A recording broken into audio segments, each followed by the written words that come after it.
Very, very good morning, everyone. Very, very good evening, everyone. How are you all? Everyone fine? Super? Very good. Now, last class we have taken India 16. First, let me know how many of you have completed all the questions, whatever I have given you as self practice. And whatever you will say me what? 100% true. There is nothing to lie. If you lie, God is watching you, okay? So just first let me know how many of you have completed, then comment yes. If you have not completed, comment no. Fast. Only you have 1 minute. Everyone, then only I will start. If you have completed, comment yes. If you have not completed, comment no. Whatever you will say be true. Okay?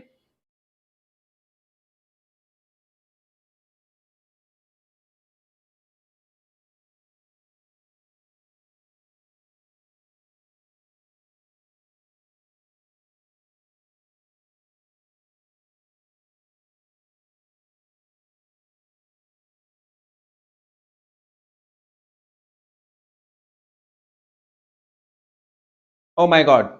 There are many students who are saying no. I have already said, if you follow this batch only for listening, nothing will help you. The batch has been designed that with my class you should practice and don't give any excuses that you don't have any time. We are exactly meeting after 24 hours. Okay. And in the last 24 hours, if you don't have time for yourself, then no one can help you. This you need to understand right now. I have already asked three things from you: discipline, consistency, and commitment. If you are not disciplined, if you are not consistent, if you are not committed, this batch is not really important for you. Try to understand this fact. The batch will help you, this practice batch will help you if you do some questions by your own. Then only you will be able to understand whether you are actually able to perform or not. Okay, next time I don't want this. Next time I don't want this. Okay, reply. Okay or not? Can I start?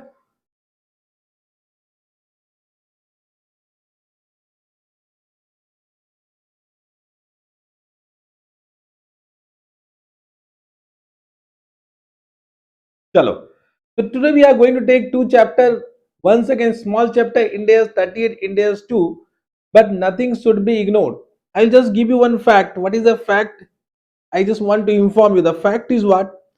Let me give you one fact. Till you understand this fact, you will not be able to understand what is the importance of small chapters in your life. What is the importance of small chapters in your life? This fact you need to understand. Okay. Now, whatever plan PDF I have given, you can see I have divided the chapters into 5 parts. And normally the fifth part, if you'll see, that consists small chapter. Small chapter means you can see India's 1, India's 7, India's 34, India's 8, India's 113, India's 21, India's 105, India's 24, India's 33. You can see it is thoda sa big chapter, but then also every time questions will not be asked from this topic. India's 108, India's 101 also we normally say this is a small chapter because normally every time the question will not come from this. But from these, in the last 5 attempts, 30 marks question on an average has came. You can see 24, 32, 41, 27. Try to understand this fact. Last 4 attempts I am saying. Last 4 attempts, how many marks? On an average 30 marks. And normally student ignore these. Student will focus only on what? Student will try to focus only on what? Big chapters. And they will not revise small chapter. Big chapters, okay, I can understand 50 marks question will from big chapters, but the balance chapters you don't know from which chapter question is going to come. You don't know about that. And that is the weak area in FR.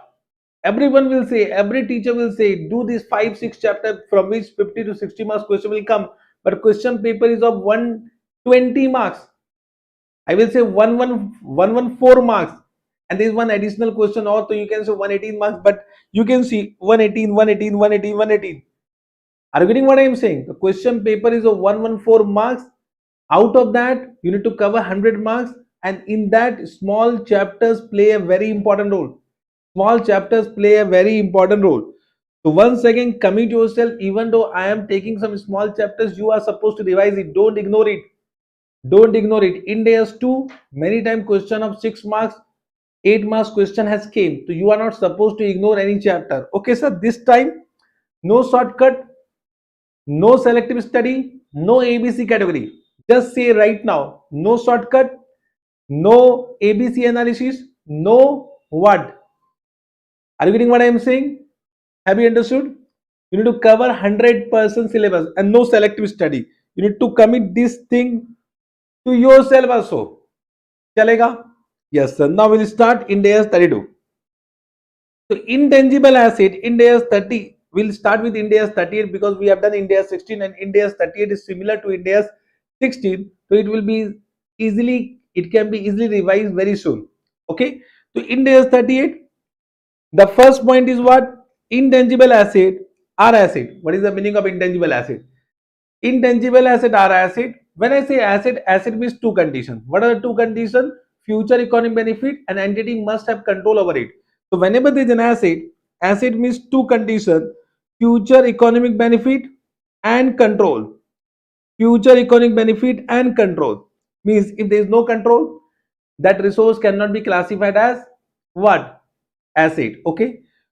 Now intangible asset are asset.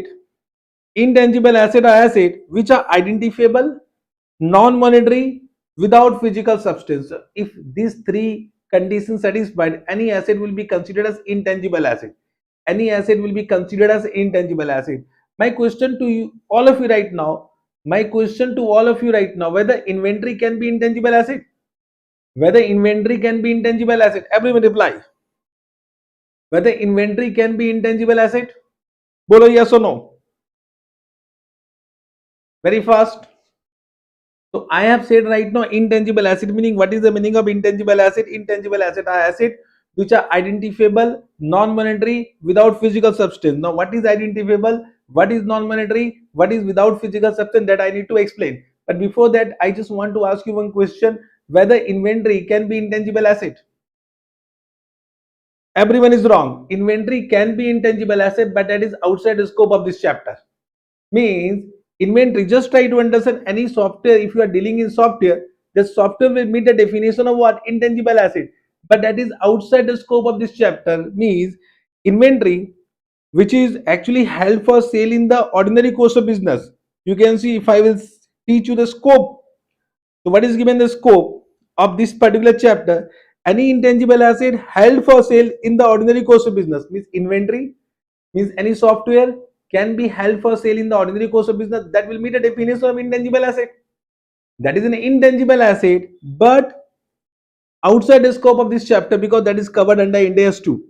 But that is covered under Ind AS 2. Understood? Understood what? Where you are lacking conceptual mistake. This is conceptual mistake. Yes, inventory can be intangible asset, but it is outside the scope of Ind AS 38. That will be covered under Ind AS 2. So what is the meaning of identifiable? So what is the meaning of identifiable? So Ind AS 2 has given two conditions. If this two condition is satisfied, then if any one of the two conditions satisfied, then asset will be identifiable asset. First, an asset is an identifiable either an asset is an identifiable if it is separable. It is separable. It is separable. Separable means what? It is can be separated from the entity. It can be separated from the entity, and which are capable of which are capable being sold or transferred or licensed or rented or exchanged separately. Correct? Means there are 2 points. It is separated from the entity and is capable of being sold separately, being transferred separately, being given on rent separately, being licensed separately. Then it become identifiable. Understood? My question to you all: whether goodwill is an intangible asset? Whether goodwill is an intangible asset, everyone reply. Whether goodwill is an intangible asset.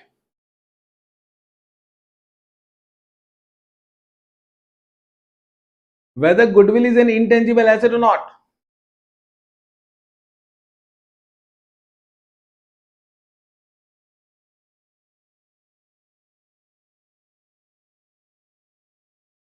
If you are saying goodwill is an intangible asset, from my point of view, once again, there is some conceptual mistake. If you see, goodwill is not an identifiable asset.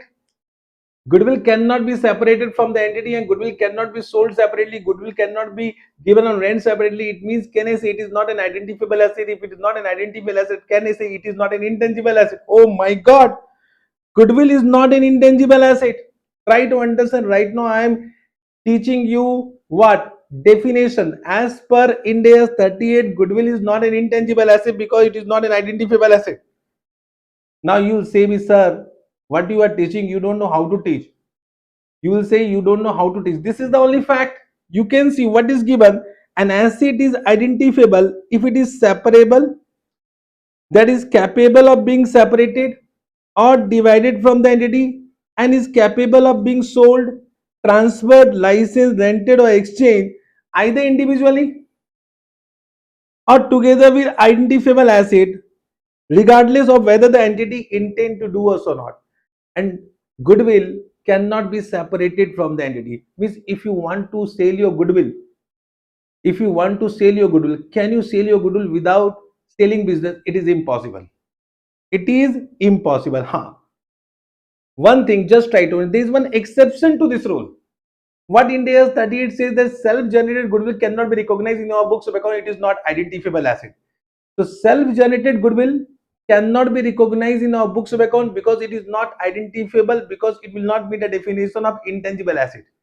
But any goodwill arising in case of business combination, any goodwill arising in case of business combination will be recognized not as per Ind AS 38, that will be recognized as per Ind AS 103.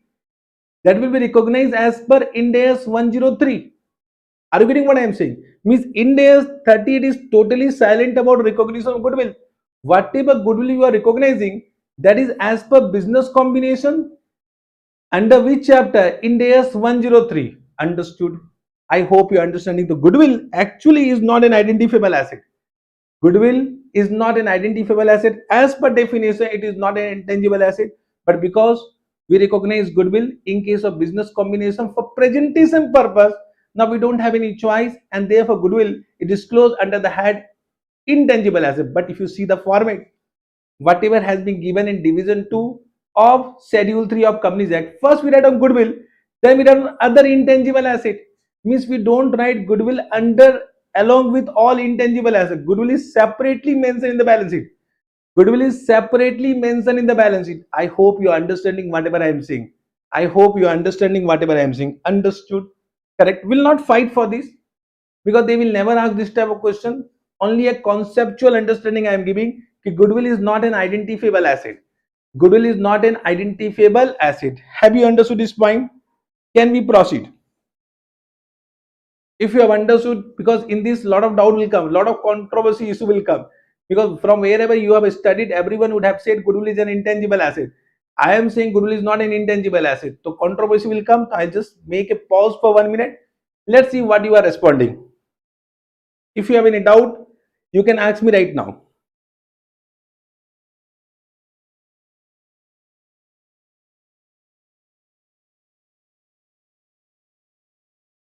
Means yes sir, you have understood na? Can I proceed? Yes sir, very good, excellent. Means you are with me, you are allowing me to teach. Very good, excellent. Okay, sir. So can I say an asset is an identifiable asset if point number A, if it is separable, separable means that is capable of being separated from the entity, and it is capable of being sold, capable of being exchanged, capable of being rented, capable of being licensed, capable of being transferred separately. It means it is an identifiable asset. Sometime what happen?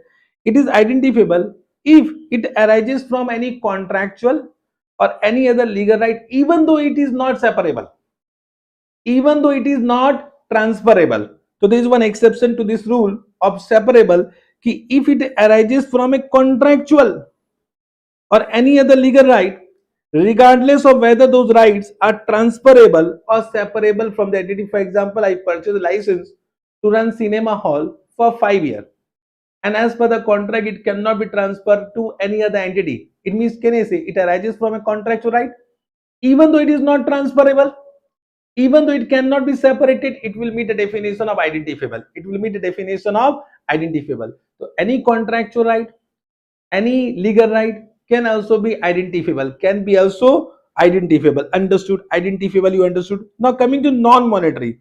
Non-monetary are those assets which are not monetary asset. So what is the meaning of monetary asset? Monetary asset in simple word, if I want to explain, monetary asset are all receivable which are payable in cash. Sorry, which are receivable in cash. Which are receivable in cash means simple word, any receivable which are receivable in cash. Cash means money. Money means Indian currency or any foreign currency, that become monetary item. That become monetary item. Okay. So any asset which are not monetary are non-monetary asset. Any asset which are monetary are not are any asset which are not monetary are non-monetary asset. Understood? So what is the meaning of monetary asset? Monetary asset are those assets which has fixed or determinable number of units of currency. It can be Indian currency, it can be foreign currency, which have fixed or determinable. Determinable means estimated number of units of currency, and which are realizable in terms of money. Money means cash. It can be Indian currency, it can be foreign currency. Understood? That become monetary asset. So intangible asset are non-monetary asset. Can I ask you one example? Debtor is tangible asset or intangible asset? Debtor is tangible asset or intangible asset? Follow. Everyone respond. Debtor is tangible asset or intangible asset? I am asking one question. Debtor is tangible asset or intangible asset? Everyone, fast.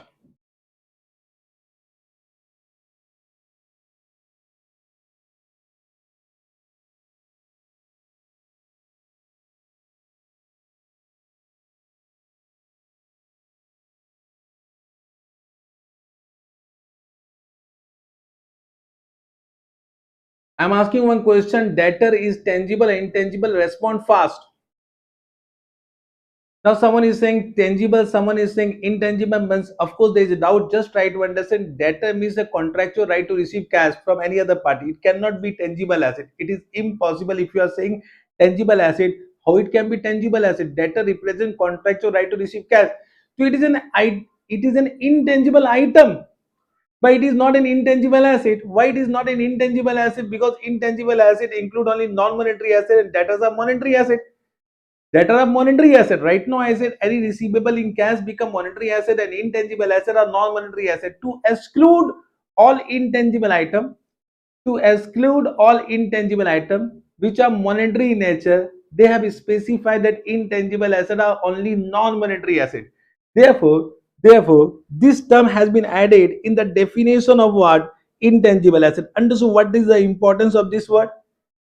Correct. If this word is not mentioned here, then can I say data will be also covered in this chapter, but data is not an intangible asset.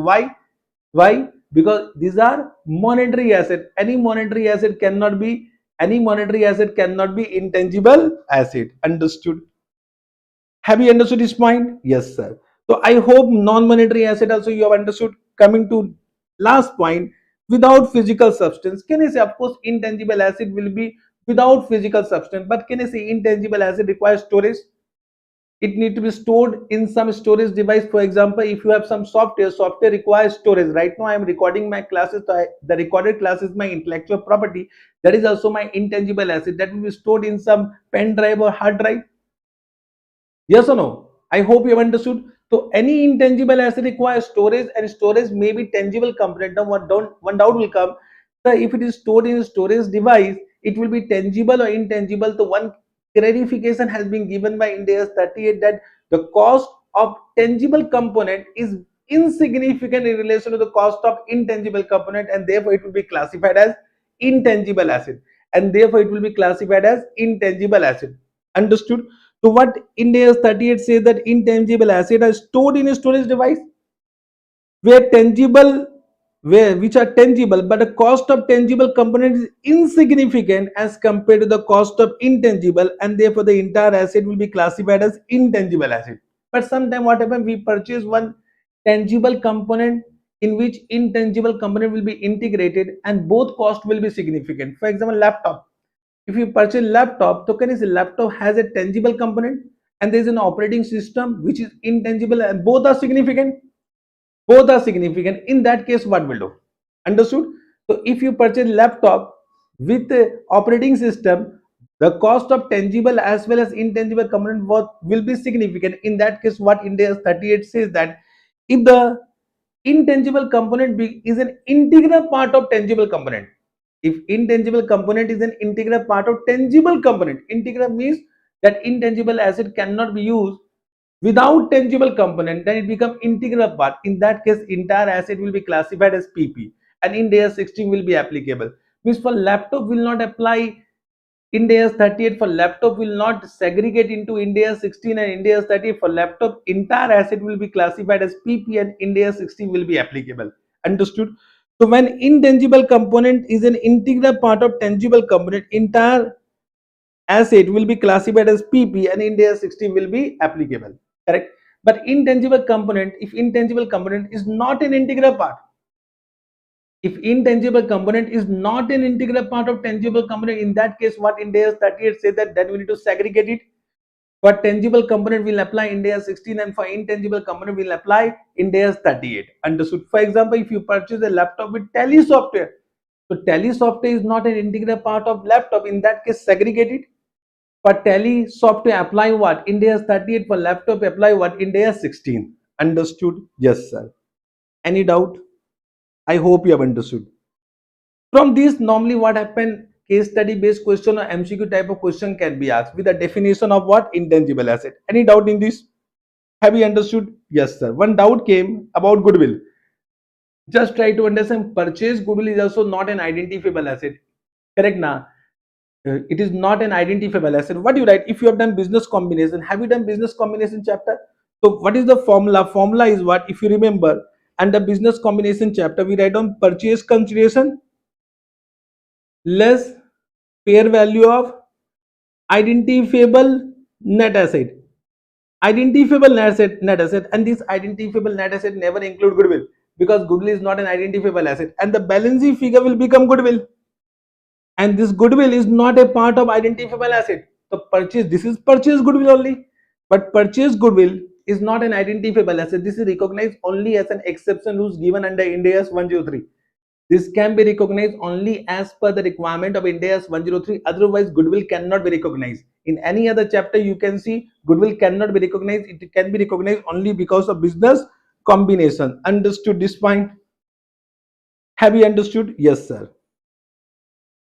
Any doubt in the definition of intangible asset? If you have understood, I'll proceed. Bol. Yes, sir. Now, coming to recognition criteria is same to same. Whatever we have done under India 16, there are two recognition criteria. One, there must be probable future economic benefit for flowing to the entity from the use of the asset, and the cost can be measured reliably. Okay. So same two condition has been given. It is probable that expected future economic benefit flow to the entity and the cost of the asset can be measured reliably. But in this case, intangible asset, what India 38 said, the cost is a very important factor. It is quite possible in case of intangible asset, you are not able to identify the cost, you are not able to identify the cost, and you are not able to measure the cost reliably. In that case, recognition criteria will be failed, and in that case, you are not supposed to recognize any intangible asset. For example, just try to understand. For example, internally generated brand. Internally generated brand. Can I say brand will meet the definition of intangible asset? Brand will meet the definition of intangible asset, but how much expenditure has been incurred? How much expenditure has been incurred to generate that brand, that cannot be identified? Second condition will fail, and therefore it cannot be recognized as an intangible asset, even though it will meet the definition of intangible asset. Even though it will meet the definition of intangible asset, it means, can I say, for recognition of an intangible asset, first definition criteria should be satisfied, then recognition criteria should be satisfied, then only you can recognize such item as an intangible asset. Okay, sir. Yes, sir.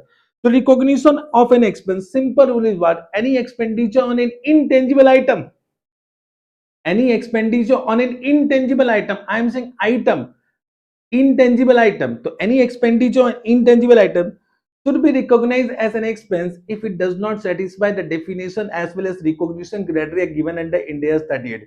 Means any expenditure which has been incurred, if we are not able to satisfy the definition as well as recognition criteria of an intangible asset, correct, it will be recognized as an expense immediately, correct. Very important. Why? Because there are many expenditure. For example, expenditure on use advertisement. So can I say that is an expenditure on an intangible item, because advertisement expenditure is not a tangible item. Are you able to understand? In that case, one doubt will come: can we defer it and can we recognize it as deferred revenue expenditure? So now there is no concept of deferred revenue expenditure, because it will not meet the definition criteria, because it is not identifiable. Can you, because it will not meet the definition of identifiable. Now advertisement expenditure is not identifiable. Why? Because it cannot be sold separately, it cannot be given on rent separately, so it is not identifiable. Therefore entire expenditure will be charged to PL account as an expense immediately. So they have given many examples which will not meet the definition or recognition criteria, that will be charged to PL as an expense immediately. Can we read one by one? Expenditure on research, it is coming soon. Any research expenditure will never meet the definition of what? Intangible asset, and therefore it will be charged to profit and loss account as an expense immediately. But research expense I will explain again. Expenditure on startup activities, for example preliminary expenses, so any preliminary expense will be also charged to PL account as an expense. Expenditure on training activity, any training activity expenditure will never be capitalized, it will be charged to PL account as an expense. Expenditure on advertisement and promotional activity, expenditure on relocation or reorganizing part or all of the entity, this all will never meet a definition of intangible asset and therefore charged to PL account as an expense immediately. Got this point? Chalega? Yes, sir. Now, once recognition criteria is satisfied, then we'll go to initial measurement under initial recognition. So, whenever we are doing initial measurement is done at cost, not at fair value. Once again, not at fair value. It is done at fair value or cost.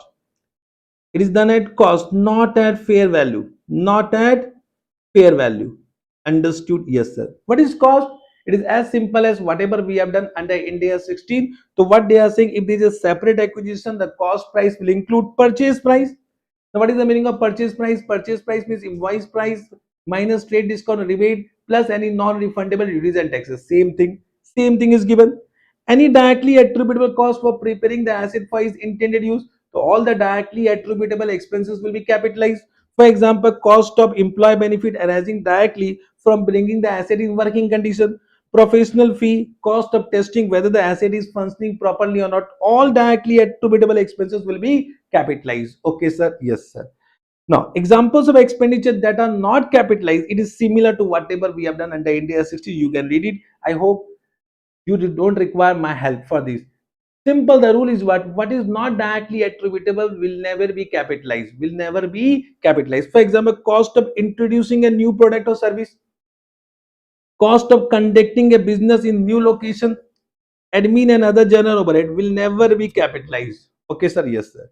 Deferred settlement terms, same to same whatever we have done under India 16, means whenever payment is deferred beyond normal credit period, then cost price will be equal to present value of all future payment or purchase price at normal credit terms. I hope same thing we have done. So cost price will be equal to present value of all future payment. Can I say discount rate will be given, future payment will be given, you can find out present value. And any difference between future payment and present value, that will be interest, and that interest will be recognized as an expense over the period of credit unless it is covered under India's 23. If it is covered under India's 23, then it can be capitalized, then interest expense can be capitalized. Okay, same thing. I think no discussion required for this. Chalega. So if payment for an intangible asset are deferred beyond normal credit terms, then cost of such intangible asset is cash price equivalent, that is present value of future payment or purchase price at normal credit terms. When I say purchase price at normal credit terms, what does it mean? It means invoice price minus trade discount rebate plus non-refundable duties and taxes. Okay.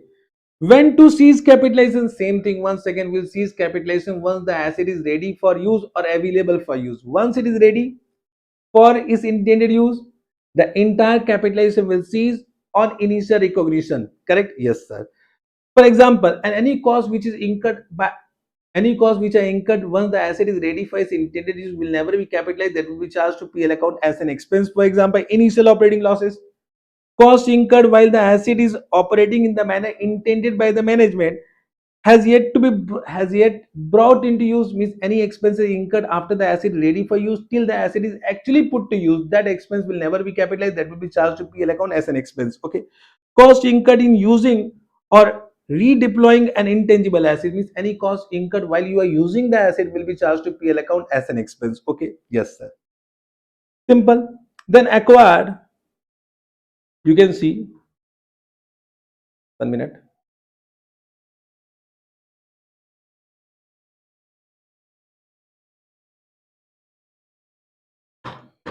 Acquired in exchange of non-monetary assets, same to same as whatever we have done under India system. This is just a revision, I will say. Whenever exchange transaction does not lack commercial substance, in that case the cost price of intangible asset acquired will be equal to fair value of asset given up plus minus cash adjustment, or fair value of asset received, or carrying amount of asset given up plus minus cash adjustment. Correct? And we need to apply first this preference. If this is not given, then this. If this is not given, then this, in this order. Similarly, when the exchange transaction lacks commercial substance, then in that case the cost price of intangible asset acquired will be equal to carrying amount of asset given up plus minus cash adjustment. Super easy. Yes, sir. Chalega. No doubt. For this, if you want, I can take one question to explain this. Come to question number 6. Come to question number 6. Sun Limited acquired a software from Earth Limited in exchange for telecommunication license. So can you say the software is also an intangible asset? Telecommunication license is also an intangible asset. The telecommunication license is carried at 5 lakh in the books of Sun Limited. In the books of Sun Limited, what is the book value of telecommunication license? 5 lakh. The software is carried at 10,000 in the books of Earth Limited. In the books of Earth Limited, what is the book value? What is the book value of software? 10,000. Advise journal entry in the following situation in the books of Sun Limited and Earth Limited. Fair value of software is 5 lakh 20,000 and fair value of telecommunication license 5 lakh. But in the books of Sun Limited, what is given up, what is received? Correct. So what is given up? Can I say telecommunication license given up? What is received? Software is received. This you have understood. So in the books of Sun Limited, we need to find out the cost price of intangible asset acquired, the cost price of software acquired. So in the books of Sun Limited, what is the cost price of software acquired? That will be equal to fair value of telecommunication given up. Fair value of telecommunication given up. So let's see whether it is given or not. Yes, sir, it is given. It means, can I say cost price of software will be equal to fair value of telecommunication license given up, that is 5 lakh. So what journal entry will do? Software account debit 5 lakh to telecommunication at its book value, and book value of telecommunication license is also 5 lakh. Therefore, there is no gain or loss. So you can see software account debit 5 lakh to telecommunication license 5 lakh, and gain or loss is nil. However, in the books of Earth Limited, what is given up, what is received? What is given up? Given up is software, and received is what? Telecommunication license. Correct. It means they have acquired telecommunication license. What is the cost price of telecommunication license? That will be fair value of asset given up, means software given up.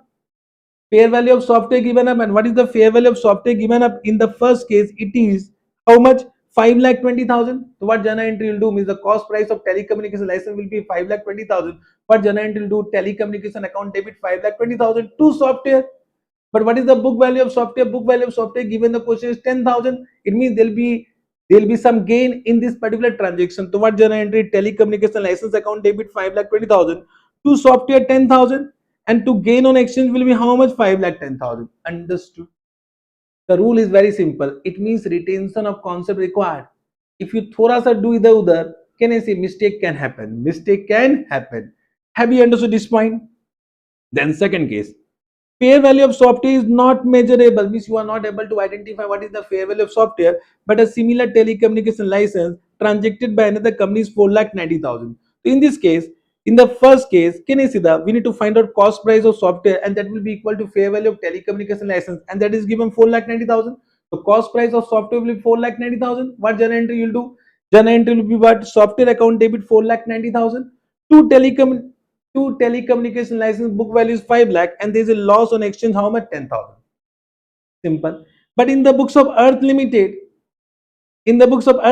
what is the cost price of telecommunication license? It will be equal to fair value of software, but fair value of software is not given. The second preference what? Fair value of telecommunication license, and the fair value of telecommunication license given 4,90,000. Therefore, the cost price of telecommunication license will be 4,90,000. Got this point? So telecommunication license account debit 4,90,000 to software. What is the book value? Book value is 10,000. The difference will be gain, and gain is what? 4,80,000. चलेगा.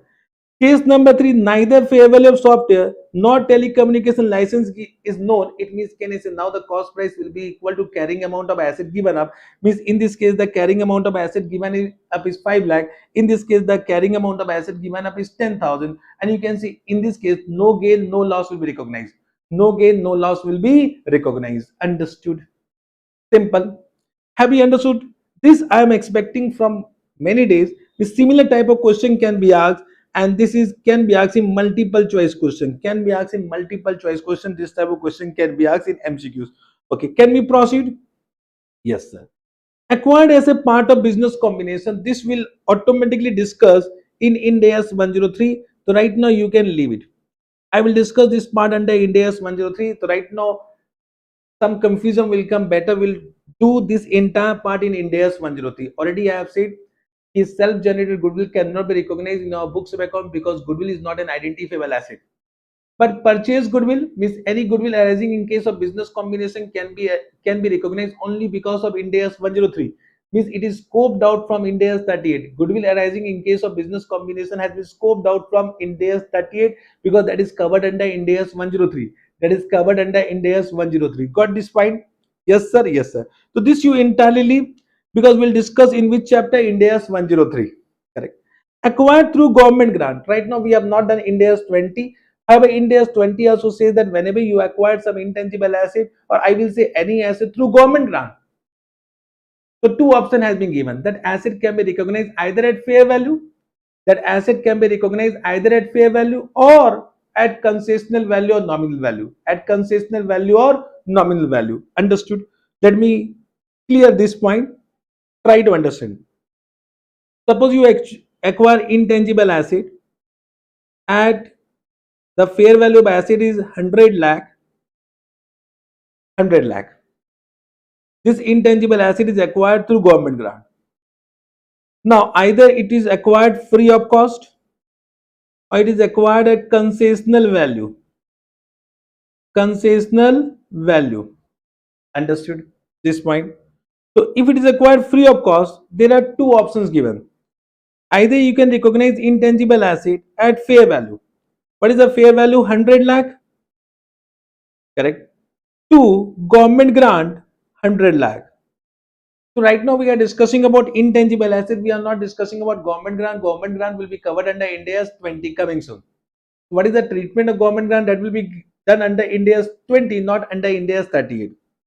Or the intangible asset can be recognized at nominal value. Nominal value means any insignificant value which is only for disclosure purpose. For example, 10 rupees, 100 rupees like this. Correct? So I will say 10 rupees. This is not 10 lakh, 10 rupees. And can you see you can credit any account, any equity, any reserve and surplus, your choice. Means this journal entry has not been given under Ind AS 38. Can you see if you pass this journal entry, it will not affect your financial statement. So you can credit any account, whatever you want. But intangible asset will be disclosed at nominal value. Will be disclosed at nominal value. Understood? Yes, sir. If it is a concessional value, suppose concessional value is 20 lakh, then first intangible asset will recognize at what? 100 lakh. To bank, how much you have paid? 20 lakh. And to GG will be how much? Government grant will be 80 lakh. Understood? Or intangible asset will recognize at concessional value, that is 20 lakh directly. So these two option has been given. These two option has been given. Have you understood? If you have understood, can I ask one question right now? If you have understood, can I ask one question? Let's see how many of you are able to answer me. My question to everyone, in this case, suppose you acquired software at concessional value And for installation of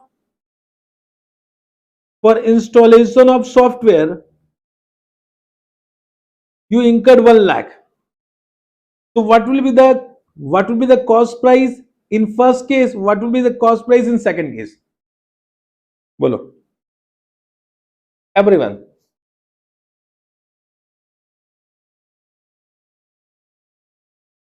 Fast. Understood. Means I am saying about concessional value. You have two options: either intangible asset recognized at fair value or intangible asset recognized at concessional value. Now, suppose you incurred one installation expense of 1 lakh. So, if you have incurred installation expense, of course, that will be capitalized. So, in case of fair value, in case of concessional value, what will be the cost price? Fast. Now, your answer is what? 101 lakh and 21 lakh. Everyone saying this? देखो, here only conceptual understanding missing. It is correct, but this is 100% wrong. Just try to understand, whenever you have value any asset fair value, now nothing can be capitalized, no amount can be capitalized. Means when you are recording some asset fair value, then can you add some amount? If you're adding some amount, then so it will defeat the objective of fair value. Are you able to understand in that case? So in this case, any directly attributable expenses to bring the asset in working condition will be capitalized only in case of concessional value or nominal value. If it is fair value, that will be charged to PL account as an expense immediately. That will be charged to PL account as an expense immediately. Understood? Have you understood? First, let me know how many of you are enjoying the classes. Are you getting some value addition? Are you getting some value addition? Trust me, you need to now reply so that I am motivated for 100 hours. Okay, I need to be motivated for 100 hours, so your presence and your participation is also required. Bolo, are you able to understand everything? Are you getting some value addition? Are you enjoying the class or not?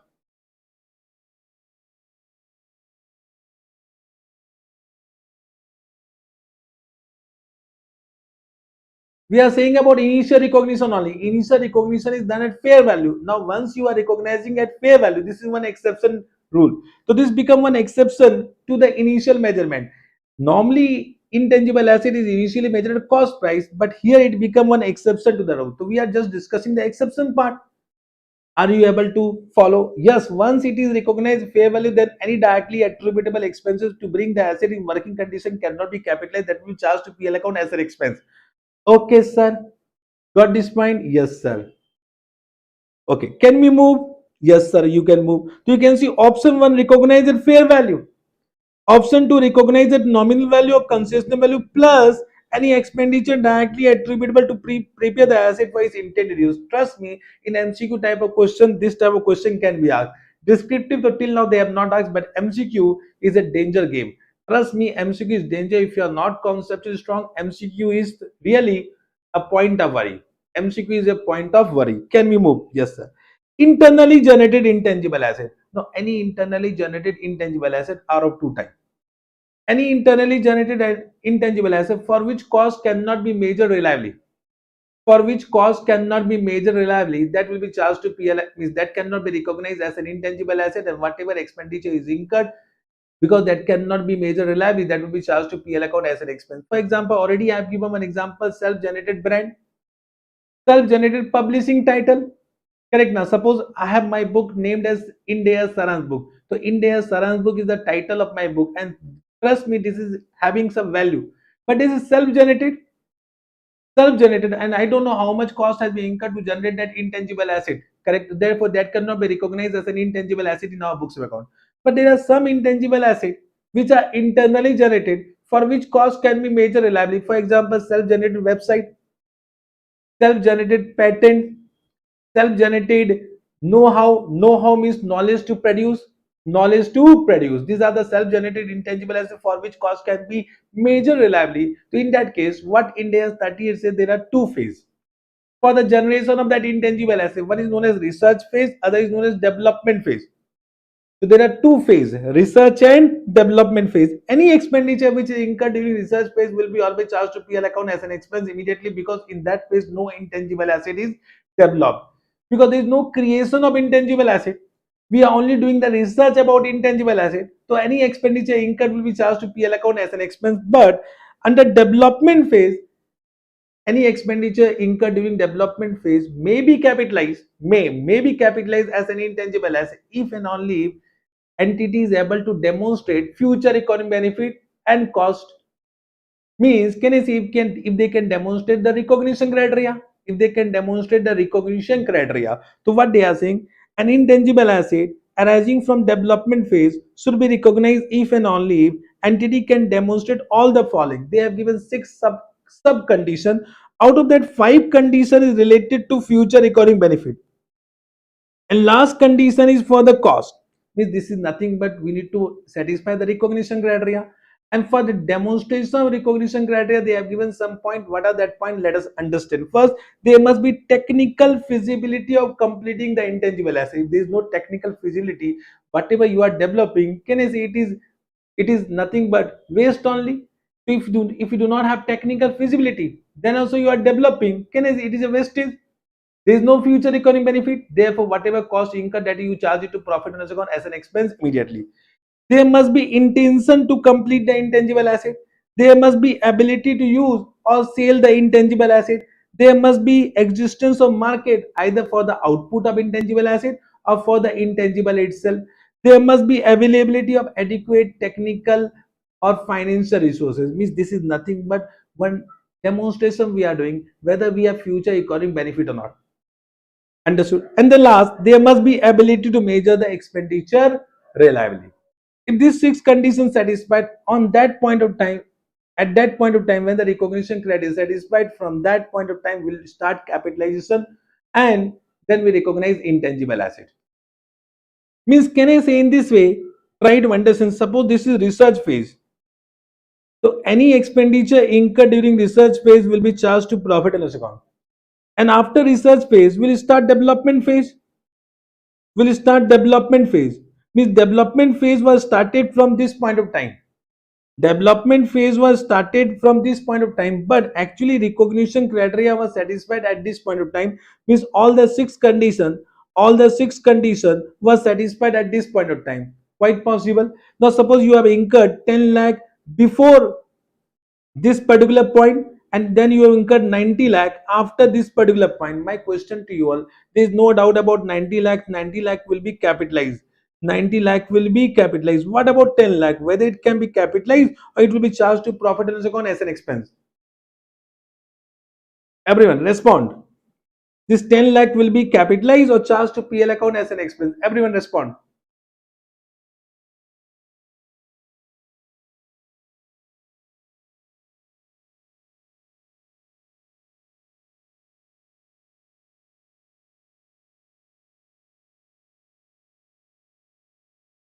PL, very good. It was simple question. I was expecting that everyone will say PL only. So it means correct. Means, can I say capitalization will start from this point of time? Till the asset is developed, all the cost will be, all the expenditure whatever has been incurred will be capitalized. For that also clarification has been given under Ind AS 38 only. The cost of internally generated intangible asset for the purpose of initial measurement and recognition is the sum of the expenditure incurred from the date when the intangible asset first meet the recognition criteria. Chalega. This is very simple. I hope it can be manageable. This type of question is manageable. I'll come to one question, but afterwards. Coming to subsequent recognition is same to same whatever we have done under Ind AS 16. I have not repeated again. Why? Because already we have done cost model, revaluation model. Here also two options has been given: cost model, revaluation model. Correct? Cost model, the carrying amount will be cost price less accumulated amortization less accumulated impairment loss. In case of revaluation model, it will be fair value on revaluation date minus subsequent accumulated amortization minus subsequent accumulated impairment loss. That will be carrying amount. Option is class wise once again. Then the accounting treatment revaluation is also same to same whatever we discussed about upward revaluation, downward revaluation, first time subsequent revaluation. Everything is same. So can you say this I am not discussing again. Chalega? Correct. So here also intangible asset can be measured under cost model or revaluation model as per the information given in the question. Coming to amortization. Coming to amortization, for amortization purpose, all intangible assets are divided in two parts. Intangible asset having finite useful life, intangible asset having indefinite useful life. Any intangible asset which have indefinite useful life, that will never be amortized. It is as simple as land. Land was having indefinite life. So any intangible asset having indefinite life will not be amortized. Means will do amortization only for the intangible asset which has finite useful life, which has finite useful life. So can you say me what is the maximum number of year which can be used for amortization of intangible asset? Can you say me what is the maximum number of year which can be used to amortize the intangible asset? Everyone respond.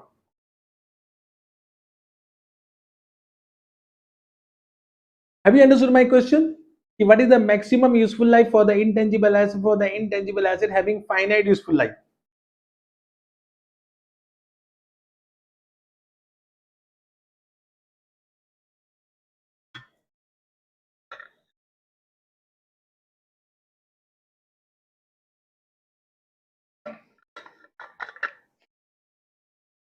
Everyone is saying 10 years. This is absolutely bakwas. That is as per AS 26. I am teaching you India's 38. Means right now you are in CA inter. Right now, like not you are not in CA inter. You are in CA final.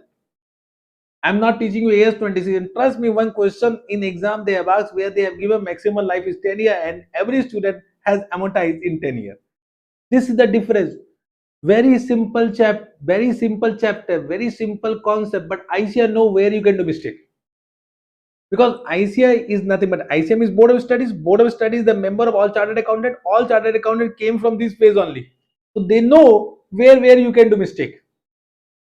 Understood? This 10 year, stop writing this. 10 year is as per AS 26 in India 38. You need to estimate useful life. It can be 10 year, it can be 28, it can be 58, it can be 90 year as per estimation, as we do for property, plant, and equipment. Got this point? So in this case, you need to estimate the finite useful life. There is no limit for useful life. Got this point? Have you understood? Can we proceed? Yes, sir. So, of course, this you understood that finite useful life, if any asset is having finite useful life, then that will be amortized. Indefinite useful life, that will not be amortized. So for intangible asset with finite useful life, we need to first calculate depreciable amount. Depreciable amount is same thing. Cost minus residual value. Acha, depreciable amount and amount depreciation and amortization are interchange, means they are same only. For property, plant and equipment, we use the term depreciation, and for intangible asset, we use the term amortization. But amortization is nothing but systematic allocation of depreciable amount over the useful life of the asset. So meaning is same, the terminology is different. Terminology is different. Depreciation, amortization same, but impairment is not equal to depreciation. Impairment is not equal to amortization. Got this mind? Yes, sir. So under cost model, it is cost minus residual value. Under revaluation model, it is fair value minus residual value. Okay. Now, residual value for intangible asset, what India 38 say that it will be always assumed to be zero. Means normally for intangible asset, residual value will be zero unless there is a commitment by third party to purchase the asset at the end of useful life, or intangible asset has an active market. Can I say from exam point of view, whatever information has been given the question, that only use will use. So this is not actually important from exam point of view. Residual value, whatever they will give, that only will take. If nothing is given, it will be zero only. It will be zero only. Okay, sir. Amortization method, it is same thing. The amortization will commence. Amortization period will commence from date when the asset is available for use or ready for its intended use. Got this point? Same thing, it will cease from date when the asset is classified as held for sale as per the requirement of Ind AS 105, or asset de-recognized, whichever is earlier. Means this is simple as whatever we have done for property, plant, and equipment. Amortization method, same thing. There are three formula means three method: SLM, RBM, and PUM. SLM is straight line method, RBM is reducing balance method or diminishing balance method, PUM is production unit method. However, India 38 said that if you are not able to estimate the future economic benefit expected to be consumed by the entity, then apply SLM. Then apply SLM. Means if question is silent, always apply SLM. Always apply SLM. Okay, sir. This point. Can I ask one question? You will answer me. Okay. Let's see how many of you are answering. This is the 5 year useful life. and the cost price of intangible asset is 10 lakh, and they have given estimated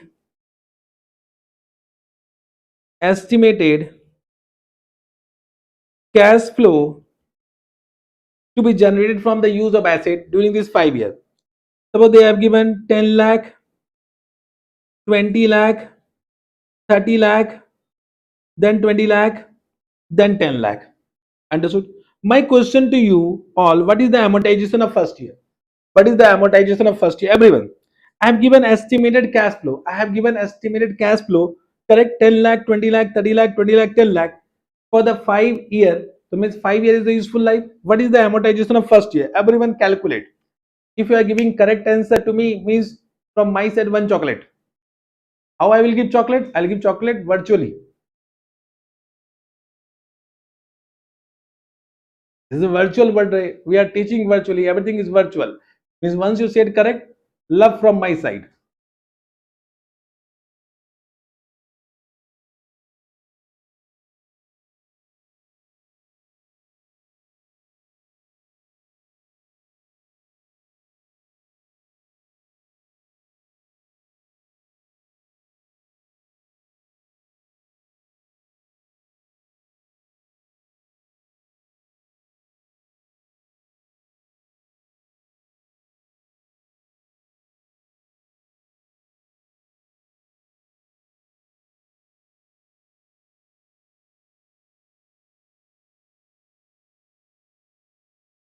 Thank you virtually.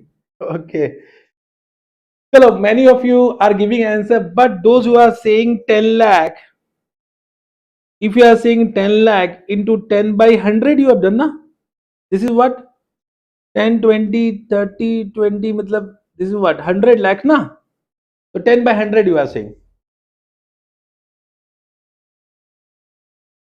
Okay, 10 by 90, how it is 90? 3, 2, 5, 6, 7, 8. Acha, 10 by 90, sorry. I am also doing wrong. 10 by 90.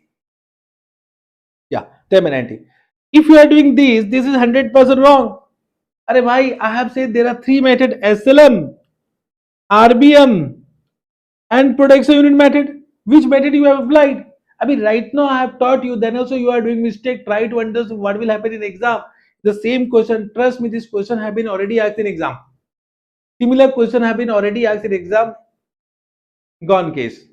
Abhi, I have said there are three methods: SLM, RBM, PM. How can you apply cash flow method? I have never said that we'll amortize based on the cash flow basis or revenue basis. We'll never amortize on revenue basis. We'll never amortize on cash flow basis. This is 100% bakwas information. If nothing is given SLM, SLM means 10 by 5. So those who are saying 10 by 5 means 2 lakh, that is 100% correct. Chocolate from my side. Chocolate from my side. Understood? Conceptual understanding means learning require understanding. You think that you are understanding. Trust me, in marathon all videos everything is bakwas. No one will teach like this. So when you are observing marathon video, that is only helpful when you have done regular full study.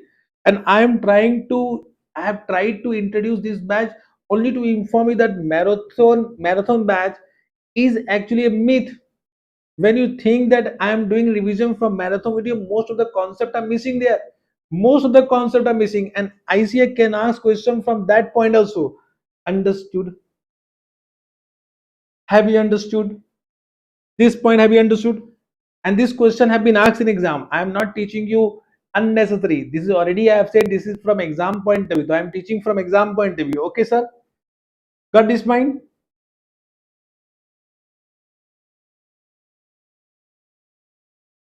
Those who have said wrong, are you happy or not? Those who are doing mistake, are you happy? Are you happy or not? Yes, sir. Very good. Excellent.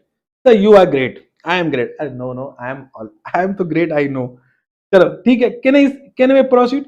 Then of course we need to review the residual value, useful life, and amortization method at the end of at the end of each financial year. At least at the end of each financial year, any changes will be considered changes in accounting estimate, and that will be accounted as per Ind AS 8. Ind AS 8 coming soon. Means changes in useful life.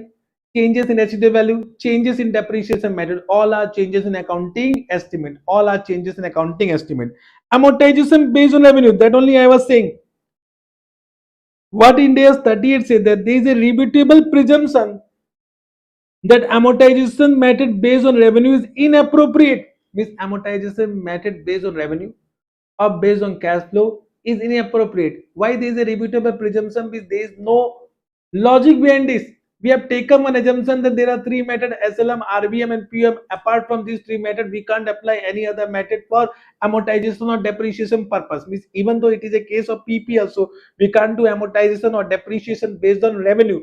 I hope you understood. There is only some exception case where we can do amortization based on revenue, but this type of question they will never ask in exam. But we don't know ICI. Means what they want to say, if the predominant limiting factor is inherent in an intangible asset is the achievement of some threshold revenue. Means if the objective of intangible asset is to generate some specified revenue, then in that case we can amortize that intangible asset based on revenue. For example, suppose you purchase the right to explore, yeah, extract from coal mine coal mine. So can you say the basic objective of that particular acquisition right is to generate some revenue? In that case, you can use amortization method. In that case, you can use amortization method based on revenue. Understood? So, for example, right to explore and extract natural resources or right to operate toll roads. You know about toll roads? So, in that case, we can apply what? What we can apply amortization based on revenue. But apart from that, intangible asset will not do amortization based on revenue. Understood? Yes, sir. Intangible asset with indefinite useful life, already I said it will not be amortized. It will not be amortized, but of course it will be tested for impairment. Both intangible asset with finite life, intangible asset with indefinite life, both will be tested for impairment. But if you know about India's 36, impairment is done only when there is indicator.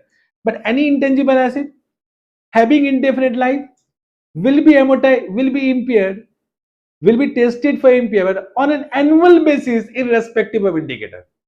Irrespective of indicator. What they are saying, such asset will be tested for impairment annually, and when there is an indicator, means even though there is no indicator, this type of intangible asset require impairment testing on annual basis, irrespective of indicator. However, the same point will do again under India's 36. Impairment will be covered under India's 36. Derecognition, same to same, whatever we have done under India's 16, nothing to explain much. But then also an intangible asset should be derecognized on disposal or when no future economic benefit is expected from the use of disposal. Gain or loss on derecognition will be transferred to profit and loss account. Gain should not be classified as revenue, and the rate and the date of disposal is the date when the recipient obtained the control of the intangible asset. Done. Hope you read by Byron. Disclosure, I will not read disclosure, you read by Byron. Disclosure is important. And wherever this type of format is given now, this is important to understand the notes to account whenever they ask a question for with the extract of balance sheet. Okay. So I'm not saying disclosure is not important, because of course in our syllabus we have financial reporting. Reporting means what? Presentation. Presentation means what? Disclosure. So this may be important, but you can read by your own. Chalega. No, sir, no. Why you are not happy? Are you? Please reply. Are you? Why you are not happy?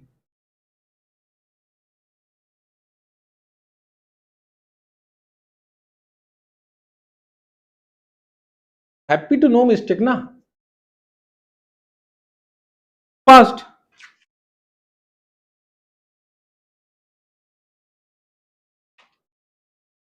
chapter is over. Let us come to the questions now.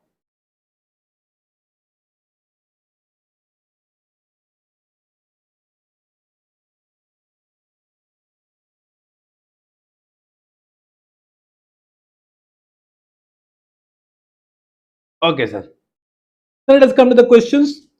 We have already, I have said, we have some questions already. I have given the PDF of the question which I am supposed to take in the class. You have that list. Okay, if you don't have the list, whatever question I am taking, you need to do that. Okay, sir. India 38, first question 6, question number 6 already I have done. Come to question number 8. This question is also very easy and can be important for MCQ type of question, multiple choice question. This question is one of the favorite question. I'm happy today. Kindly maintain the same speed, sir. Thank you. Okay, sir. Thank you very much. I have slowed my speed only because of you all. Not testing, not teaching, sir. Or why you are teaching me, Ray? Okay, okay. I mean to say, गलती देख के खुद को अच्छा नहीं लगा. अरे नहीं. Just try to understand. We are born to do mistakes. Every human beings are born to do mistake. If you are not doing mistake, you are not human being. But human being learn from the mistake. If you're not learning from your mistake, then there is something what you need to understand. If you are doing mistake, be happy, but that mistake should not be repeated. That mistake should not be repeated. If you are doing the same mistake again and again, then you need to impair yourself. Then impairment is required. India 36 will be applicable in your life. Got this point? Chalega. Can we move on? Expenditure on new production process is given. Expenditure on new production process. Just try to understand when we say expenditure on new production process. Now, sometime you will think in exam it is a question of India's too. New production process means they are developing some new production process. There is a development of new production process. 1st April 2700, 1st April 31st December, 1st Jan to 31st March 900. The production process meet the intangible asset recognition criteria for development of 1st Jan. Means this expenditure will be charged to PL account as an expense, and this will be capitalized as an intangible asset. This will be capitalized as an intangible asset. Now, what India's 36 says, right reason, what India's 36 says that any intangible asset which are not yet available for use, any intangible asset which are not yet available for use means under development phase will require annual impairment testing irrespective of indicator. Means can I say till now the asset is not developed but the carrying amount is how much? 900. Correct. And they have given the amount estimated to be recoverable from the process. Means they have given recoverable amount. Recoverable amount. Recoverable amount is required under India's 36. Means for impairment. Now, if the recoverable amount is less than carrying amount, the difference will be impairment loss that will be charged to profit and loss account as an expense. So, what is the recoverable amount? Recoverable amount is 1000. It means there is no impairment loss. There is no impairment loss. Chalega. So, first year there is no impairment loss and carrying amount is 900. Then expenditure incurred in the next financial year 6000. So we'll add it. Now the carrying amount becomes 6900. At 31st March 2002, the amount estimated to be recovered from the process is 5000. Once again, recoverable amount is given. So we need to do annual impairment testing for the asset which are not yet developed, means not yet available for use. So it is 5000. It means how much impairment loss? 1900 is the impairment loss, and that will be charged to PL account as an expense. And what will be the revised carrying amount? Revised carrying amount will be 5000. So that are the question they have asked. I think you will be able to do it.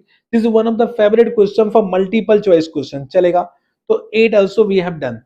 Come to question number 21. 21.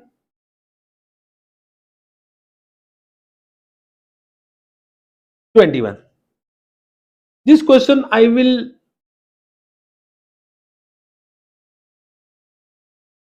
This question now it is related to India's 103. So I will explain even though I have not done India's 103, but you will be able to understand. X Limited acquired Y Limited on 30th April. Means it is a question of business combination. The purchase consideration is 50 lakh. The fair value of tangible asset is 45 lakh. The company estimate the fair value of in process research project at 10 lakh.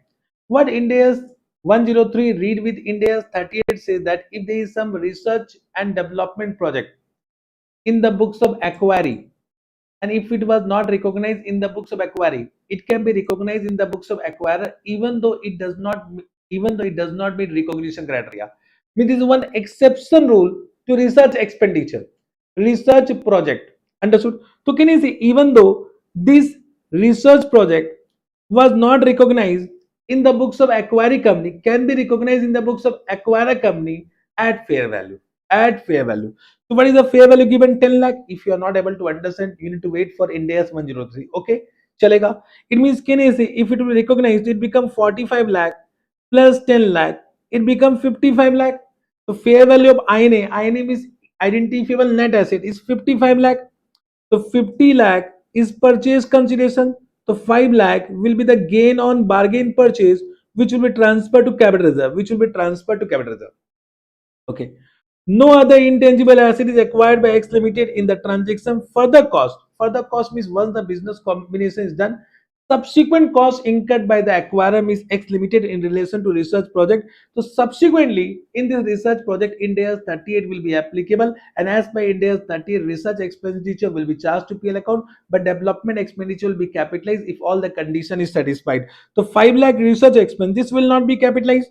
2 lakh to establish technological feasibility. Okay, to establish technological feasibility means this will also not be capitalized, means any expenditure which is incurred once the technical feasibility is completed, then only it can be capitalized.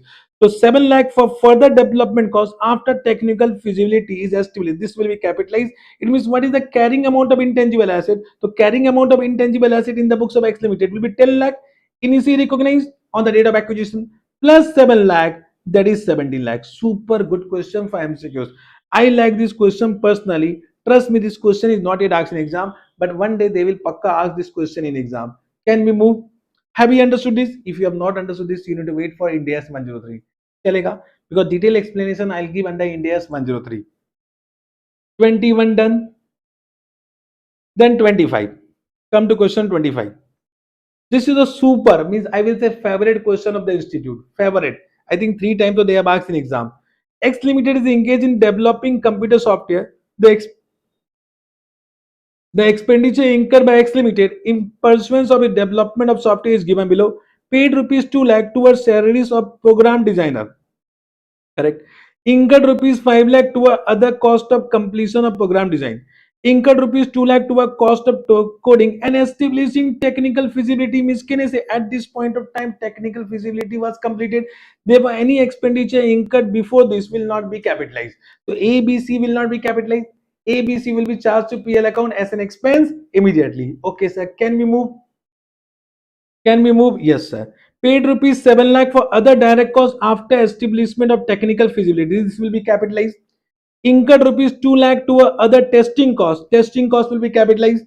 Cost of producing product master for training material. One doubt will come.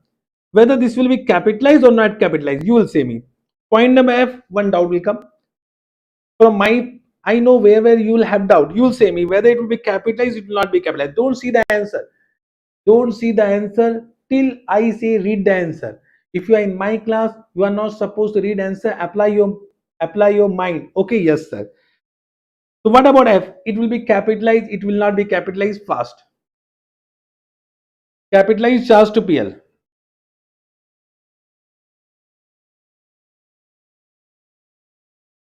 देखो, I said na, someone will say capitalize, someone will say charge to PL. Means I know your nervous system. I know where you can do mistake. Try to understand. I said, of course, I said that any training expenditure will never be capitalized, but this is not training expenditure. This is what cost of producing master for training material. Means this is the cost of producing master file for training material. Try to understand. I am recording my classes. I'm recording my classes. Whatever classes recorded, I will put in one master file. Then from that master file, I'll copy and I will train my student. Means I'll give to the student. So this development of this master file will be capitalized now. And this master file where I put all the recorded classes, this will be given to my student for training them. So this is not the cost of training. This is the cost of producing master file, and therefore it will be capitalized. Therefore, it will be capitalized. You need to understand the emotions. If you do not understand emotions in exam, you will get motions. Chalega. Okay, can we move? A focus group of other software developer was invited to a conference for introduction of this new software. The conference cost will not be capitalized. It will not be capitalized because this is the expenditure incurred once the asset is available for use. Correct? And then they give net profit. Net profit is the estimated net profit. To your capitalization part will be 7 lakh plus 2 lakh plus 3 lakh means 12 lakh will be capitalized. Answer is 12 lakh. Understood? Can we move? Yes, sir. Then what is the question? Question number 25. We have done 28. Come to 28. This is also one of the good question, but simple. This question is not yet asked in exam, but can be asked in exam. I will say expected, super expected question. A Limited intend to open a new retail store in a new location in the next few weeks. It has spent a substantial sum of series of television advertisement to promote the new store. Can I say advertisement expenditure will not be capitalized? It will be charged to PL account expense. It will never be capitalized. Yes, sir. It has paid for the advertisement costing rupees 8 lakh before 31st March 2018. How much payment done? 8 lakh. 7 lakh of this sum relate to the advertisement shown before 31st March 2018 and 1 lakh to the advertisement shown in April 2018. It means, can I say, out of 8 lakh, 7 lakh will be expense and 1 lakh will be prepaid expense. So 1 lakh cannot be charged to PL account of the year of this year. So 1 lakh will be prepaid expense. I am just giving the solution only. Since 31st March 2018, A Limited has paid further advertisement cost of rupees 4 lakh. Mean the next year, for next year, they have again paid 4 lakh. The accountant charged all this cost as an expense in the year to 31st March 2018. However, CFO of A Limited does not want to charge 12 lakh against 17-18 profit. He believes that this cost can be carried forward as an intangible asset. Mahanalak, from my point of view, first year what is the expense? 7 lakh, and second year what is the expense? 5 lakh. Correct? And first year what is the prepaid expense? 1 lakh. This is the answer. Can we move? Yes, sir. Easy, sir. Yes, sir. But how to write? You have to write down the meaning of intangible asset. Then you should write down that this advertisement cost will not meet the definition of intangible asset, therefore cannot be recognized as an intangible asset. Okay. Then give your conclusion. Okay, sir. The next question is 25, 28. We done 31. Come to question number 31. This was the question which I was saying that this was asked in exam. Good question. I hope you must have done this also. Super Sound Limited had the following transaction during the financial year 1920. On 1st April 2019, Super Sound Limited purchased the net asset of Music Limited for rupees 13 lakh 20,000. So they purchased the net asset. It is a question of business combination. The fair value of Music Limited identifiable net asset. Is it 2019 or March 2018? What you said? What is the doubt? Means I have said something wrong? For the year ended 31st March 2018, 7 lakh is the expense, 1 lakh is prepaid expense. For the next year, the expense 4 lakh cost of advertisement paid since would be charged. Means for the next year, the expense will be 4 lakh plus 1 lakh plus 1 lakh. Understood? Now understood?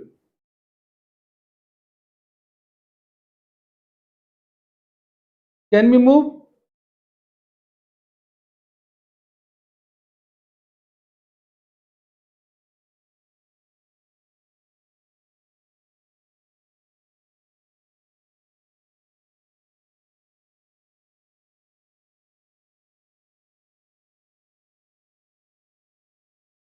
Have you understood or not? 28. Yes, sir. Chalo. Done. Then come to next question. So on 1st April 2019, Super Sound Limited purchased the net asset of Music Limited. To what is the purchase consideration? Purchase consideration is 13 lakh 20,000. What is the net asset? Fair value of net asset is 10 lakh. So what is the goodwill? Goodwill is equal to 3 lakh 20,000 and goodwill will be recognized as per the requirement of Ind AS 103 and goodwill is also not amortized. Goodwill is only tested for impairment on annual basis irrespective of indicator. So goodwill is not amortized as per the requirement of Ind AS 103. Correct? It is only tested for impairment on annual basis. Okay, sir. Now they have confused you. Super Sound Limited is of the view that due to popularity of Music Limited product, the life of the goodwill is 10 years. Can you say total bakwas?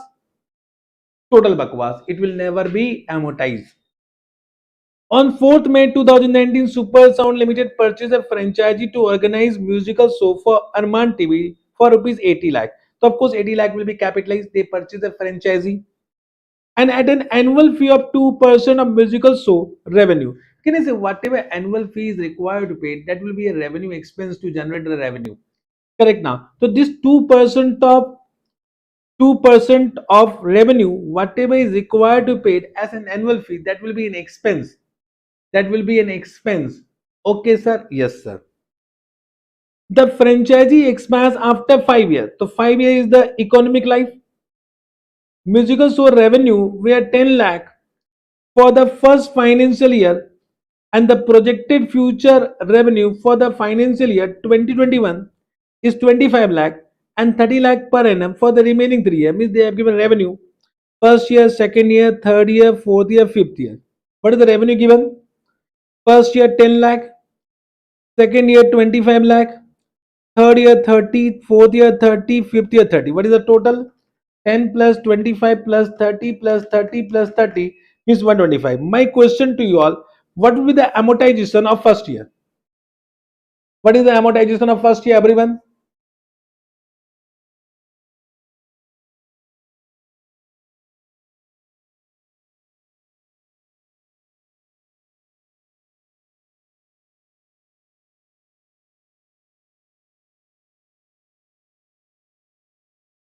What is the amortization of first year? Fast.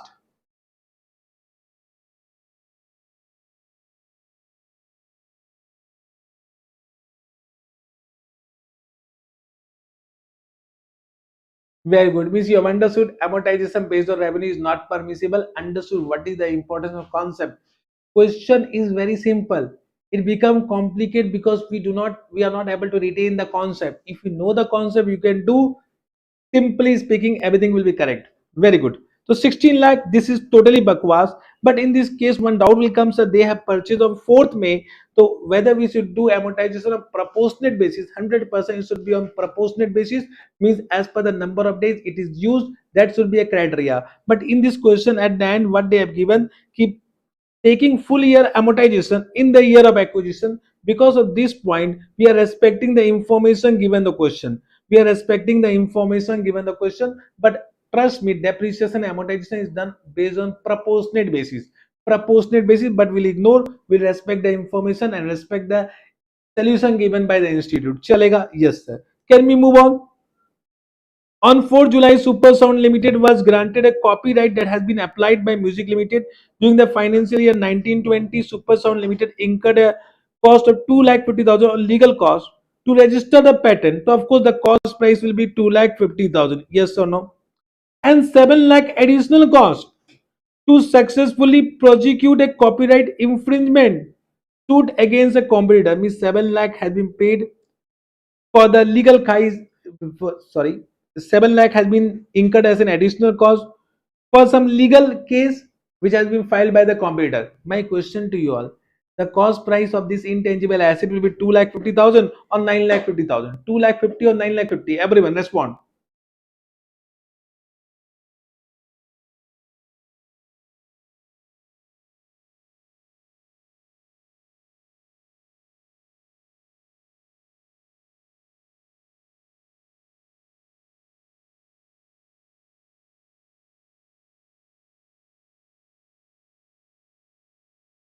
2,50,000 because 7 lakh has been incurred once the asset is ready for its intended use, and therefore it will be charged to PL account as an expense. To 2,50,000 will be capitalized.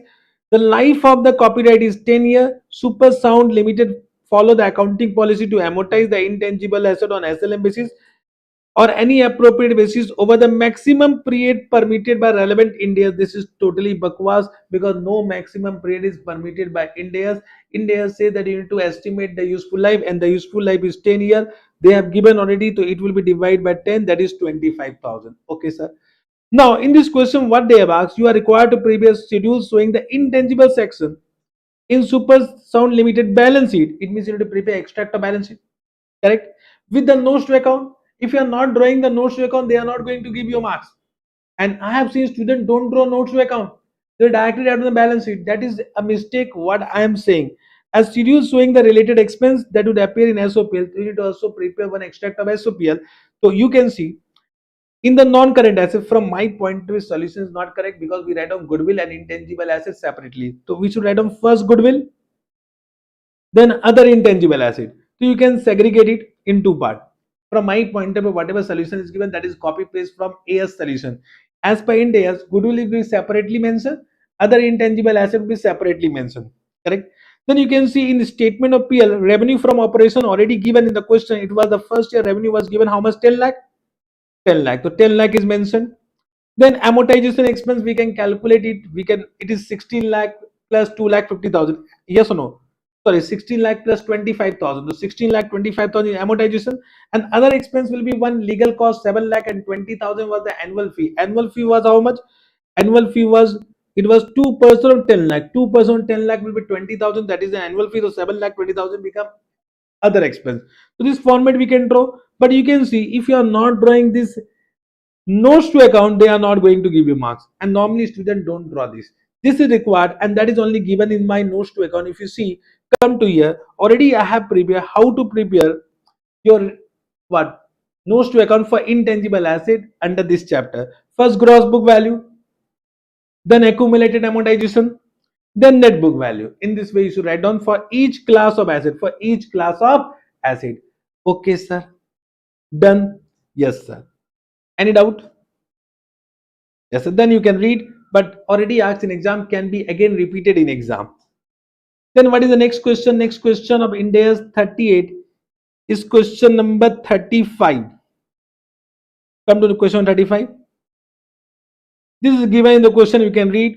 You need to say me whether it will be capitalized, it will not be capitalized. Purchase price, yes, it will be capitalized. Employment cost, note number 1 is given, but it will be capitalized. Testing cost will be capitalized. Other costs directly related to customization, note number 2 is given, but it will be capitalized. Professional fee, it will be capitalized. Cost of training provided staff to operate the asset will not be capitalized. Now to operate the asset, training expense will not be capitalized. Cost of advertising in the market, not capitalized. Administration and general overhead, not capitalized. Note number 1. Software was developed in 9 months ended 31st December 2001 and was capable of operating in the manner intended by the entity. It was brought into use on 31st March. The employment costs are for the period of 12 months. 12 months. So it means we'll do what? 450 into 9 by 12. That much can be capitalized. Oh, sorry, this not. Employment cost. Employment cost was 1200. So 1200 into 9 by 12 will do? Yes, sir. Note number 2, other costs directly related to development include an abnormal cost of 50,000. So we'll do 450 minus 50, super easy. Means this type of questions, I will say lollipop question. If they are asking in RTP, this type of question can be expected in exam. Correct? Yes, sir. You can do it by your own. I am not doing it. Okay, sir. One more question for your understanding 36. I like this question personally. Good question. Already asked in exam. Beauty Limited purchased the patent right of a face wash. You use face wash? Of which company? Comment. Beauty Limited purchased the patent right of face wash on 1st April 2020 for rupees 4,20,000. Okay, sir. Which has a legal life of 10 years. Which has a legal life of 10 years. Due to highly competitive nature of the product, the management of the company estimate useful life only 6 years. Oh my god. Because legal life is economic life. Useful life is something different. So we do amortization based on legal life or useful life. Useful life. Useful life can be equal to or more. Sorry. Useful life can be equal to or less than economic life. So of course 6 years will be considered. Straight line amortization is determined by the management to be the best method. As on 1st April 2021. As on 1st April 2021 means at the beginning of the second year. Management is uncertain that process can actually be made economically feasible and decide to write down the patent at an estimated market value of 2 lakh. So this is the market value given, and also decide to amortize it over 2 years. Means now that they change in useful life also. As at 1st April 2022 means the beginning of third year. Having perfected the related production process, the asset is now appraised at the value of 3,50,000. So now they have given appraiser value. Furthermore, the estimated useful life is now believed to be 3 more years. So now they are saying 3 more years. Okay. You are required to determine the value of intangible asset at the end of financial year. What was the what is here problem? When the student read this in exam, many students have doubt. I'll just like to ask one question from you. In the second year and third year, there is a question of impairment or revaluation. Means whether it is a question of revaluation, it is a question of impairment. What do you think? Means here if you are doing mistake, 0 marks. If here you are doing mistake, 0 marks. So whether it is a question of India's 38 or India's 36. Respond.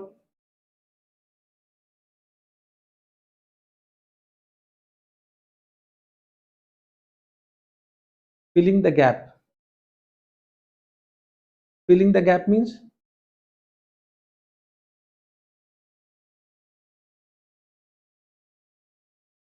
देखो I said ना, two answer I get. Revaluation, impairment. Understood. I understood. देखो here only, this is only lack of concept. Lack of concept is this only. And where you require my help. And trust me, this you will not be able to understand by your own. For that, mentor is required.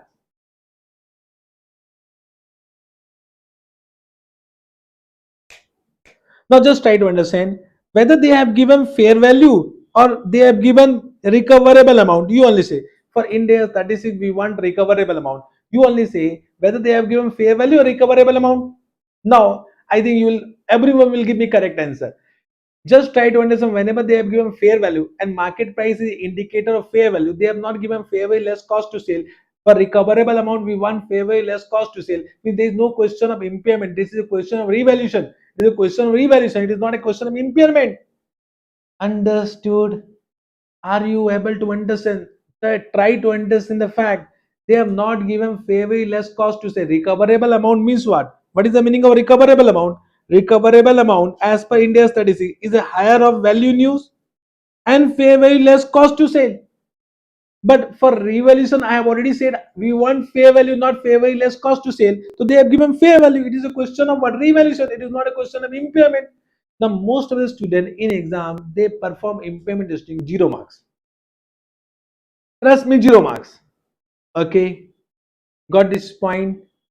Are you happy? Now you can do it. Now it become lollipop question. Initially it was 4,20,000. What was the life 6 year? So 4,20,000 divided by 6, it is 70,000. What is the carrying amount? 3,50,000. Now 3,50,000 because revaluation was done at the beginning of the year. So at the beginning of the year, what was the market price? Market price was 2 lakh. So 1 lakh 20, 1 lakh 50,000 is revaluation loss. 1 lakh 50,000 revaluation loss as per revaluation requirement, revaluation model. This revaluation loss will be charged to PL account as an expense immediately. Correct? Yes, sir. Now it become 2 lakh. Now 2 lakh will be amortized in the remaining useful life and the life will become 2 year. So now your amortization will be 1 lakh. So if your amortization is 1 lakh, the 2 lakh minus 1 lakh, the carrying amount will become 1 lakh at the end of second year. At the end of second year. Now at the beginning of third year, once again fair market value is what? 3,50,000. So you can see 1 lakh was the carrying amount. The fair value is 3,50,000. Means 2,50,000 is a gain. But out of that, how much will be credited to PL? How much will be credited to PL? This is subsequent revaluation. So credited to PL will be to the extent of previous decrease. That means 1 lakh will be credited to PL and 1,50,000 will be transferred to OCI and accumulated in revaluation surplus. And accumulated in revaluation surplus, that is only mentioned कि 1,50,000, sorry my mistake, 1,50,000 will be credited to PL, and because the revaluation loss was 1,50,000 and the balance 1 lakh will be transferred to OCI and credit accumulated in revaluation surplus. Okay, that is only given in the question. Then what is the useful life they have given? Remaining useful life how much given? 3 years. So 3,50,000 divided by 3 will be the next amortization. Super easy. But one mistake. This mistake is due to concept. A mistake is due to calculation. You only say. You only say. First say me this question was easy or complicated. Everyone respond. First you say this was an exam question 4 marks. Simple question or complicated question. First you say me it is simple question or complicated question. Trust me this question I will say we have done complicated question. See enter. This question simple or complicated? Tricky. How it is tricky? It is not tricky. It is not tricky. I am asking simple or difficult. Don't say me concept. I am asking simple or difficult. Everyone is saying easy. But if you don't know the concept, simple question become difficult. The question paper is not difficult. We are not able to react in exam hall connecting the concept. connection of concept is required. Chalega, done. With this, Ind AS 38 is completed from my side. I hope all the questions I have done. Now I will take a 5-minute break, and after break we'll take what? Ind AS 2. Any question you are supposed to take in the class for Ind AS 38? Bolo. Any question you want to take right now? Any question you want me to take right now for Ind AS 38?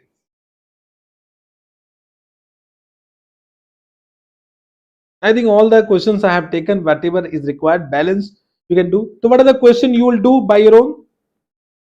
First, let me give, otherwise I will forget. Most of the question though I have only done.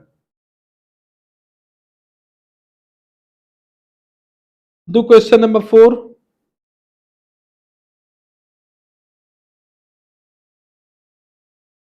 Question number 7. Question 10. Do it.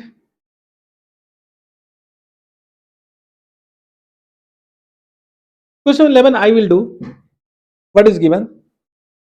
An entity has incurred expense for the purchase of technical know-how for manufacturing a moped. Means they purchase a technical know-how for manufacturing a inventory. Moped is inventory. The entity has paid 5 crore for the use of know-how for a period of 4 years. Useful life is 4 years.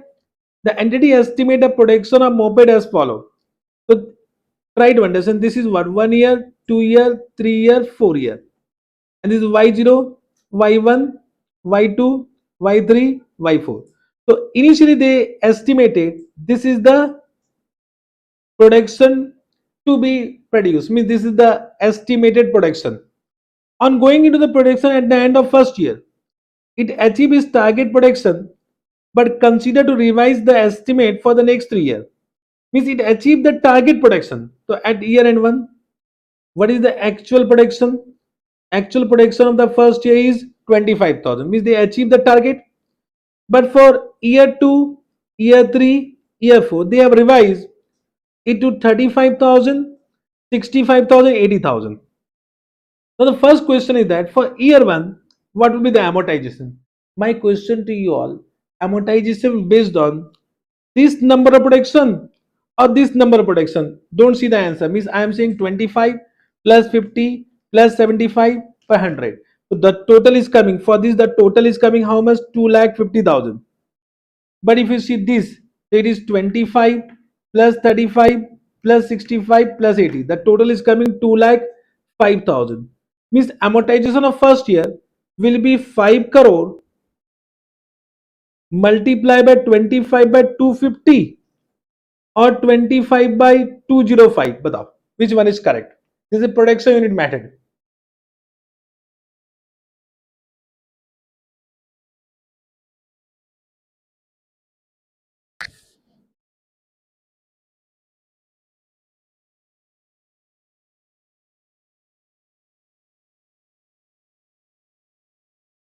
Trust me, I was expecting that you will do mistake and you have done mistake. Try to understand, amortization is done at the beginning of the year or at the end of the year. Amortization is done at the end of the year. So whatever estimation is given at the end of the year, that is relevant. Means this information relevant. This is totally bakwas. Understood? So if they have revised the estimation at the end of year 1, so that is for which we do amortization at year end. So this is totally backwards, and your answer should be 25,000 divided by 2,05,000. Here also conceptual mistake. I will say this is a question of CA foundation level. Correct now. So amortization is done at year end. So we'll take all the revised estimation at year end. We'll take all the revised estimation at year end, and then we'll do amortization. Understood? It is 25 by 205. Most of you are giving wrong answer. Most of you are giving wrong answer. Oh my god. Oh my god. Trust me, you should say thank you to me, huh? I don't know whether this type of question will be asked or not. I don't know whether this is important or not, but I am making you conceptually clear. Yes or no? One more question they have asked in this particular question. Whatever amortization we have calculated, whether that will be included in the cost price of inventory or that will be charged to PL account as an expense. You only say whether it will be charged to PL account as expense or it will be included in the cost price of inventory. That is given. Just try to understand. In this case, intangible asset has been acquired for manufacturing moped. So as per India's 2, we have not yet done anything which is directly attributable to produce the inventory will be included in the cost price inventory. Means this amortization will be included in the cost price of moped, that will not be charged to PL account as an expense. Understood? So if you are saying PL, one second wrong, it will be included in the cost price of inventory. Inventory here is moped. Very good question. I like this question personally. They can ask this type of question, but I don't know when. Similar question right now. I have done one question. A question number 212 you do by your own. With similar question we have done. Question 13 also you do by your own.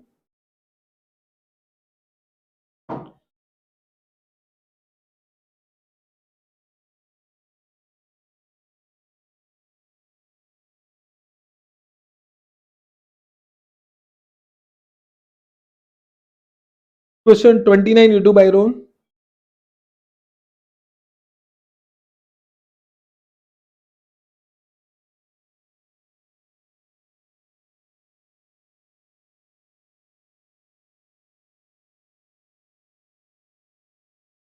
Thirty-two you do by your own.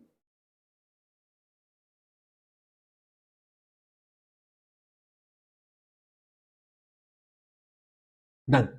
Chapter is over. We'll take a 5 minute break. After 5 minutes, we'll start India's 2.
Hmm.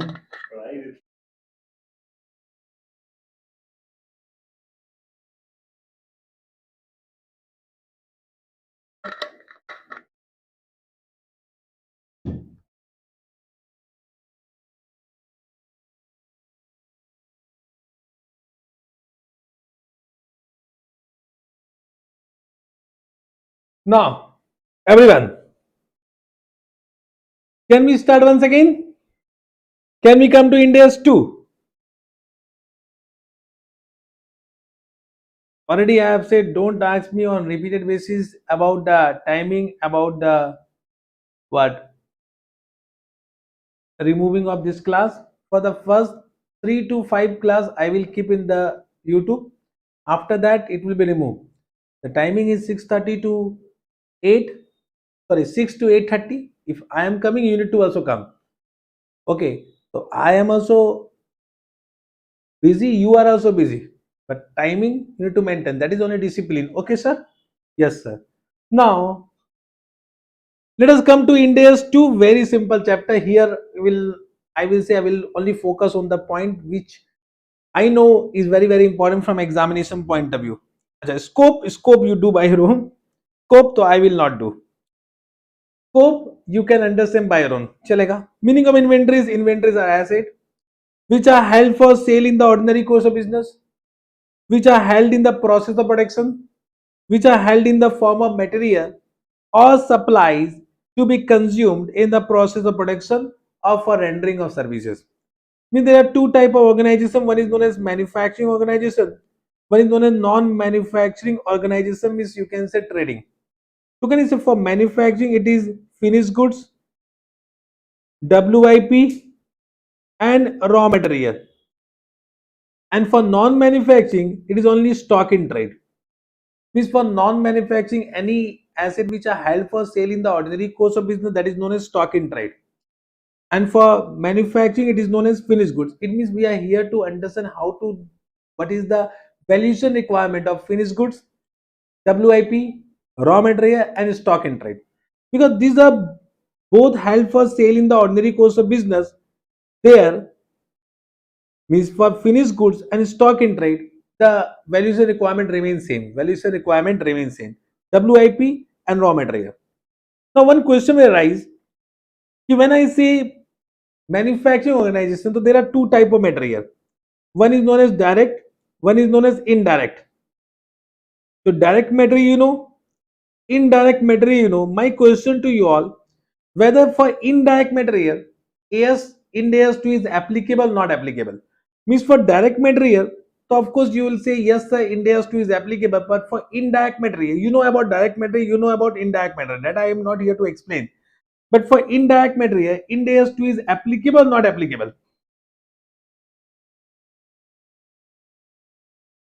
No Hindi in this batch, no Hindi. I am teaching in English already, I have said.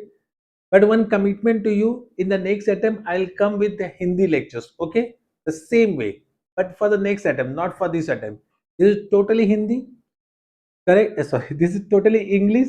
So I will not use any Hindi. Thora thora if you want, to thora thora to I can say. Thora thora you can also understand. Okay? Well, for indirect material, Ind-AS 2 is applicable, not applicable.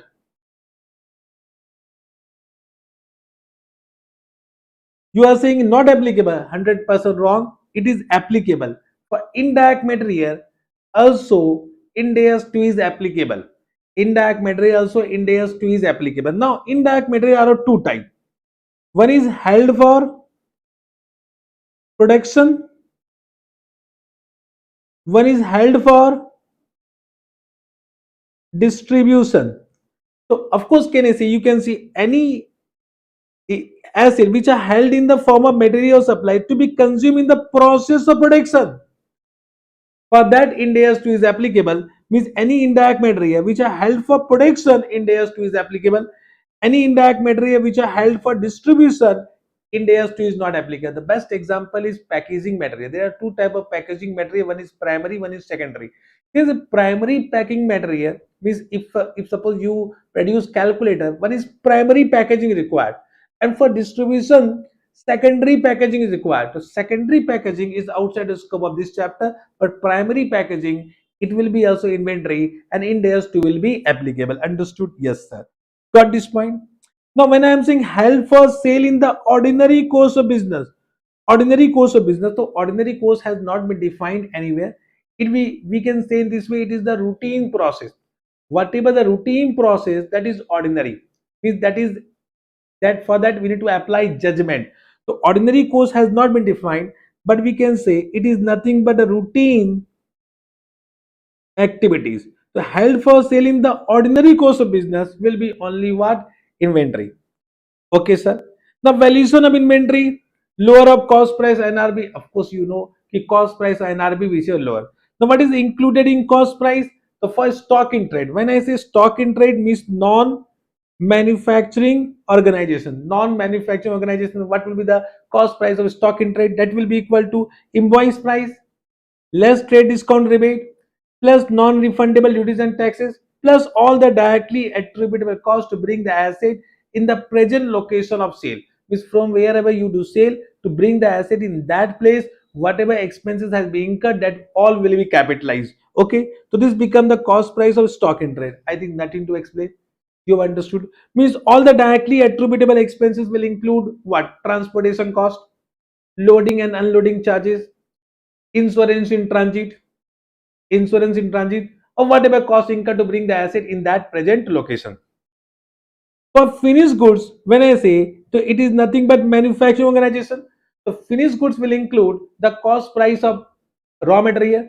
Means first we'll purchase raw material and then it will be converted into finished goods. It means there are actually two components. So one is known as cost of purchase of raw material, cost of purchase of raw material, and then cost of conversion, cost of conversion. Cost of purchase of raw material is as simple as whatever we have done for stock in trade, that is invoice price less trade discount or rebate, plus non-refundable duties and taxes, plus all other directly attributable expenses to bring the asset in the present location of production. In the present location of production. Correct now. This become the cost price of raw material. Means if somebody asks you what is the cost price of raw material, this is the cost price of raw material. But can we are here to find out the cost price of finished goods. So in that we'll add cost of conversion. So there are two types of cost of conversion. One is direct labor cost. You all know about direct labor cost with manufacturing wages, etc. And we'll also add production overhead. Now production overhead means what? Production overhead is nothing but indirect material, indirect labor, indirect manufacturing cost. So the sum total of this is known as production overhead. Now for determination of cost price, we wish to find out the component of cost price. There are two type of production overhead. One is known as variable, other is known as fixed overhead. Variable overhead will be allocated to each unit on the basis of actual production. So always variable overhead will be allocated to each unit on the basis of actual production, on the basis of actual production. But fixed overhead will be allocated to each unit on the basis of what? You will say normal production or actual production. What do you say? The fixed overhead will be allocated to each unit on the basis of normal production or actual production, whichever is higher. Whichever is higher. This is very important. The fixed overhead will be allocated to each unit on the basis of actual production or normal production, whichever is higher. Understood? It means if your normal production is 1 lakh, actual production is 1 lakh, then though no doubt fixed overhead will be allocated by dividing fixed overhead will be allocated by dividing it by 1 lakh. But if your actual production and normal production is 1 lakh, but your actual production is 80,000, then also divide by 1 lakh, whichever is higher. But when your normal production is 1 lakh, but actual production is 1 lakh 25,000, then you divide by 1 lakh 25,000. Understood? Understood? Yes, sir. In this case, in this case, try to understand. Only in this case, let me take one example. Suppose your fixed overhead is equal to 10 lakh. Your normal production is equal to 1 lakh. And there are three cases. Case 1, case 2, case 3. Actual production, I said first one is 1 lakh. Second one is what? 80,000. Third one is 1 lakh 25,000. So in this case, your fixed overhead per unit will be how much? 10 lakh divided by 1 lakh means 10 rupees per unit. It will be 10 lakh divided by 1 lakh only. It will be also 10 rupees per unit. But this will be 10 lakh divided by 1 lakh 25,000. To 10 lakh divided by 1 lakh 25,000, it will be 8 rupees. Understood? Now, how much will be included in the cost price? So can you say it will be 1 lakh into 10 means 10 lakh will be included. This will be 80,000 into 10 means 8 lakh will be included. This will be 1 lakh 25,008 means 10 lakh will be included. Means in this case, can I say entire fixed overhead will be allocated to cost price of inventory? In this case, also entire fixed overhead is allocated to the cost price of inventory.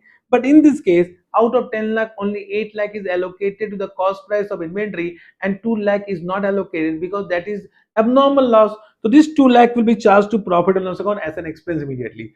So abnormal loss will never be included in the cost price inventory. That will be charged to PL account as an expense immediately. Got this point? Yes, sir. This is very important. Already a question of this nature have been asked in exam. Chalega? Yes, sir. So cost of conversion you have understood. Now other costs, there can be some other cost also. So any expenses which are incurred to bring the inventory in condition of sale will be also added to the cost price inventory. It is as simple as, for example, packaging expenses. Without packaging, can I say no unit can be available for sale? So that will be added. Transportation cost from factory to warehouse, that will be also added. Any modification cost required, that will be also added. Understood? So this total will become cost price of finished goods. Simple. चलेगा? Yes, sir. So stock in trade you understood, raw material also you understood, finished goods also you have understood. Coming to the next point, what are excluded from cost price? Simple speaking, whatever has not been included with that will be charged to PL account as an expense immediately, and that will be excluded from the cost price. What will be excluded? Abnormal loss will be excluded. Storage costs, unless these costs are necessary for production process. Very important. Means there are two type of storage costs. One is storage cost of raw material. One is storage cost of finished good. Okay, storage cost of raw material is required for production process, therefore it will be included.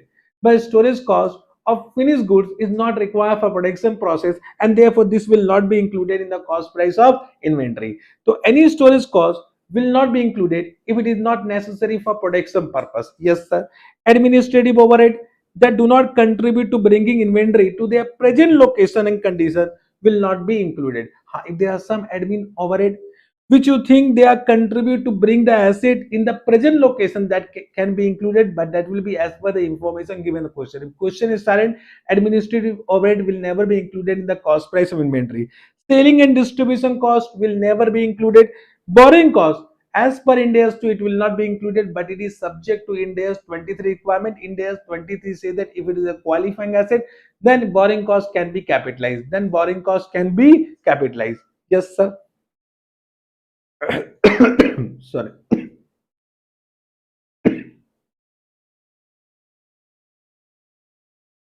Sorry.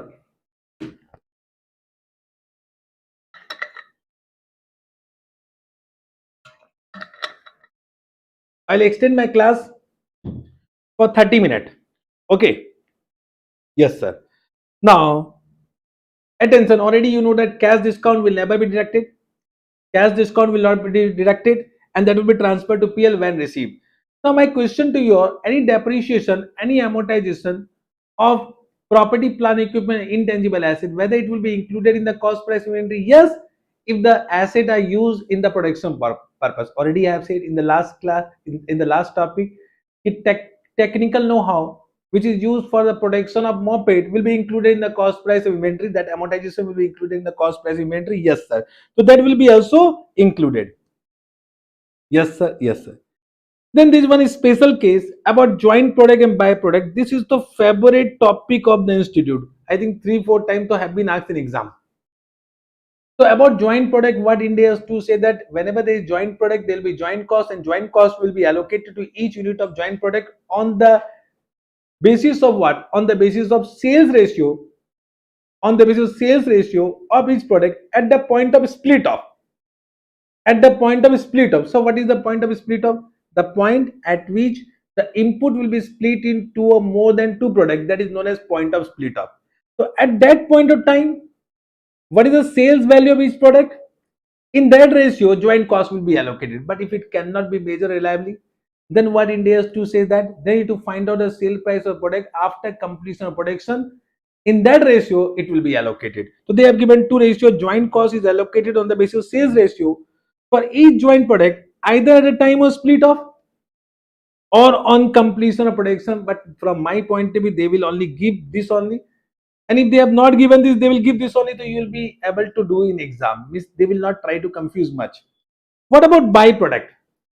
So byproduct means if the amount is immaterial, for any product, if the amount is immaterial, that product is known as byproduct. So if there is a byproduct that is measured NRV, net realizable value, and that NRV is deducted from the cost price of main product or joint product. So you need to first measure the byproduct at NRV and then deduct it from the cost price of main product or joint cost of joint product, and then allocate the joint cost in the ratio of sales value of each product. Got this point? Yes, sir. Treatment of scrap material will be same as byproduct. Means if there is some scrap material, so the treatment of scrap material is same to same whatever we have done for byproduct, but byproduct is different. Scrap material is different. Understood? Yes, sir. Let me take one question for this. Come to question number 8. Favorite question. I know that you know about this particular question, but one point I need to explain in this. Question number 8. In a manufacturing process of Visual Limited, one of the byproduct emerges beside two main products MP1 and MP2. Apart from scrap, apart from scrap, detail of cost of production process are here as under. You can see they have given item unit raw material 15,000, 1,60,000, wages 82,000, fixed overhead 58,000, variable overhead 40,000. If the question is silent about normal production and actual production, always you'll assume normal production and actual production are same, and entire 58,000 will be included in the cost price of the product. Got this point? This question, the question is silent, the fixed overhead will be added. Then they give an output closing stock as on 31st March. Output MP1 this much produced, MP2 this much produced, BP means byproduct this much produced. And as on the closing date, this is the closing stock of MP1 and this is the closing stock of MP2. Average market price of MP1 and MP2 is 80 and 50 per unit respectively. This they have given to find out the sales value at the point of split off. Byproduct is sold at rupees 25 per unit. There is a profit of rupees 5,000 sale of byproduct after incurring separate processing charge of rupees 4,000 and packaging charges of rupees 6,000. 6,000 was realized from sale of scrap. Calculate the value of closing stock of MP1 and MP2. Super easy question, but only one doubt will come. Let me come to that doubt only. Because if you read the solution, trust me, no doubt will come. But when I ask question, doubt will come. Can I ask one question?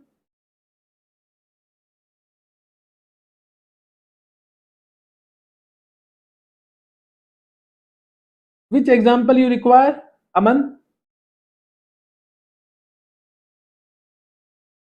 Whenever you are asking some question, ask, write down full doubt, because there is some delay whatever I am teaching, and when you are observing that there is, I think, 10-second delay is there. Okay, so whenever you are asking the full doubt, then only I will be able to understand.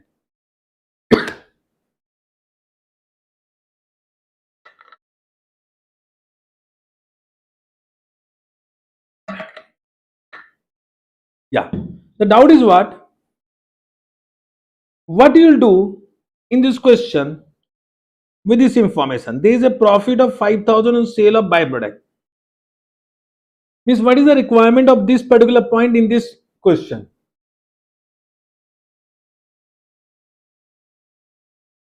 Means why this has been given. You can see the same question have been asked two times. I think it has been asked for three times. Okay, but chalo ठीक है. Why this? मतलब what is the requirement of this? There is a profit of 5,000 sale of byproduct. We need to calculate NRB of byproduct. So can you give me what is the NRB of byproduct?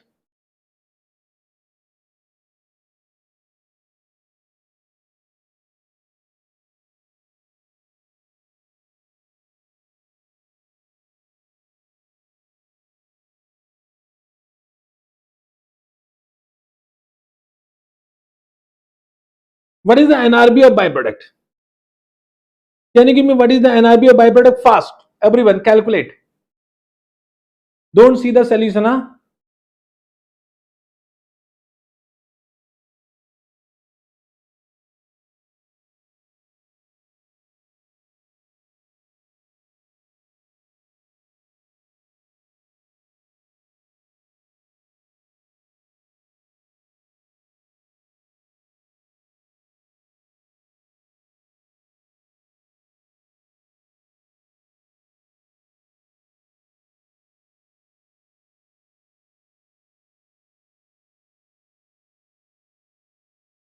So you are saying NRB is equal to how much? What is 1600 sold at rupees 25? So 1600 into 25 is equal to 40,000, and then there is a processing charge of 4,000, packing charge of 6,000. So you deduct 10,000, it becomes 30,000. My question to you are, what you will do about for this 5,000? There is a profit of rupees 5,000 sale of byproduct. What you will do?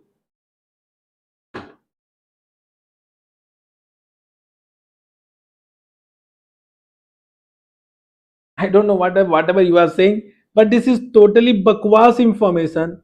If you are using this, it is totally bakwas. Bakwas information they have given to confuse you. Just try to understand. NRB means estimated sale price minus estimated selling expense, means NRB is inclusive of that profit. The NRB is already inclusive profit. So we don't want cost price of byproduct. We want only NRB. So they have given only to confuse you. They have given only to confuse you. So if you add or if you deduct this 5,000 from the NRB, whatever you have calculated, your entire answer will be wrong. Got this point? Totally bakwas. Now it become very simple. Once you understood this, it become very simple. Can we proceed? No, it will not be charged to PL. It will not be charged to PL. This is not an expense. NRB is inclusive of 5,000. NRB is inclusive of 5,000. They have just given to confuse you. This is totally bakwas. Not at all relevant. Okay, sir. Yes, sir. Okay. Now we can do it. So first we'll find out the byproduct. You can see byproduct 30,000 they have calculated. NRB of byproduct. Then they have calculated total joint cost to 1,60,000 raw material. Wages is given. Fixed overhead is given. Variable overhead is given. The total become 3,40,000. From this we'll deduct NRB of byproduct. From this we'll also deduct realizable value of scrap material. I said treatment remains same. So this become 3,04,000 total joint cost. This joint cost will be allocated to MP1 and MP2 in the ratio of their sales value. Sales value does not mean sale price per unit. Sales value means what? Total unit produced multiplied by sale price per unit. What is the total unit produced? This 6,250 and 5,000. What is the sale price per unit? That is 80 and 50. So this become the sales value, means the ratio become 2 is to 1. So this 3,04,000 will be allocated in the ratio 2 is to 1. You can see this is the cost price allocated to MP1. This is the cost price allocated to MP2. And then we can find out a cost price per unit. So divided by total unit of MP1 MP2, you will get cost price per unit. And so now they have given closing stock. Whatever closing stock is given, multiply by cost price, because the sale price is more than the cost price, is NRB is more than the cost price, therefore the measurement will be done at cost price only. Correct now. So this become the value of closing stock. Understood? Super easy. But once again, in exam, this type of information are dangerous. If you are just doing the solution for the sake of doing, without understanding the concept behind this particular point, in exam you will struggle. Have you understood? Question number 8 also you have understood. Can we come? Yes, sir. Joint cost. Somebody asked me to explain again joint cost. Let me explain again joint cost. What happened in a manufacturing process? Many times what happened? We produce more than two main products. More than two main products. For example, if you are extracting from crude oil, if you are producing petrol, etc., so there are many things you produce: petrol, kerosene, etc., etc. Correct now. So there can be more than one product, that is known as joint product. So in that production process, joint costs are there. So that joint cost will be allocated to each joint product in the ratio of sales value of that product at the point of split off. If that cannot be identified, then sales value at the time of completion of production. Understood? Byproduct means what? Byproduct is any product which are sellable in the market but have insignificant value. If means if suppose in Amul industry will purchase milk and they will produce what? Butter. From milk they will produce butter, ghee, and in that production they will also generate buttermilk. You know buttermilk. My question to you all, in this production process of Amul industry from milk, butter, ghee, buttermilk, which is byproduct, which is joint product? Which is byproduct, which is joint product? Everyone. Butter, ghee, buttermilk. What is, means which item is joint product, which item is byproduct? Can you explain right now? Can you answer me? Everyone.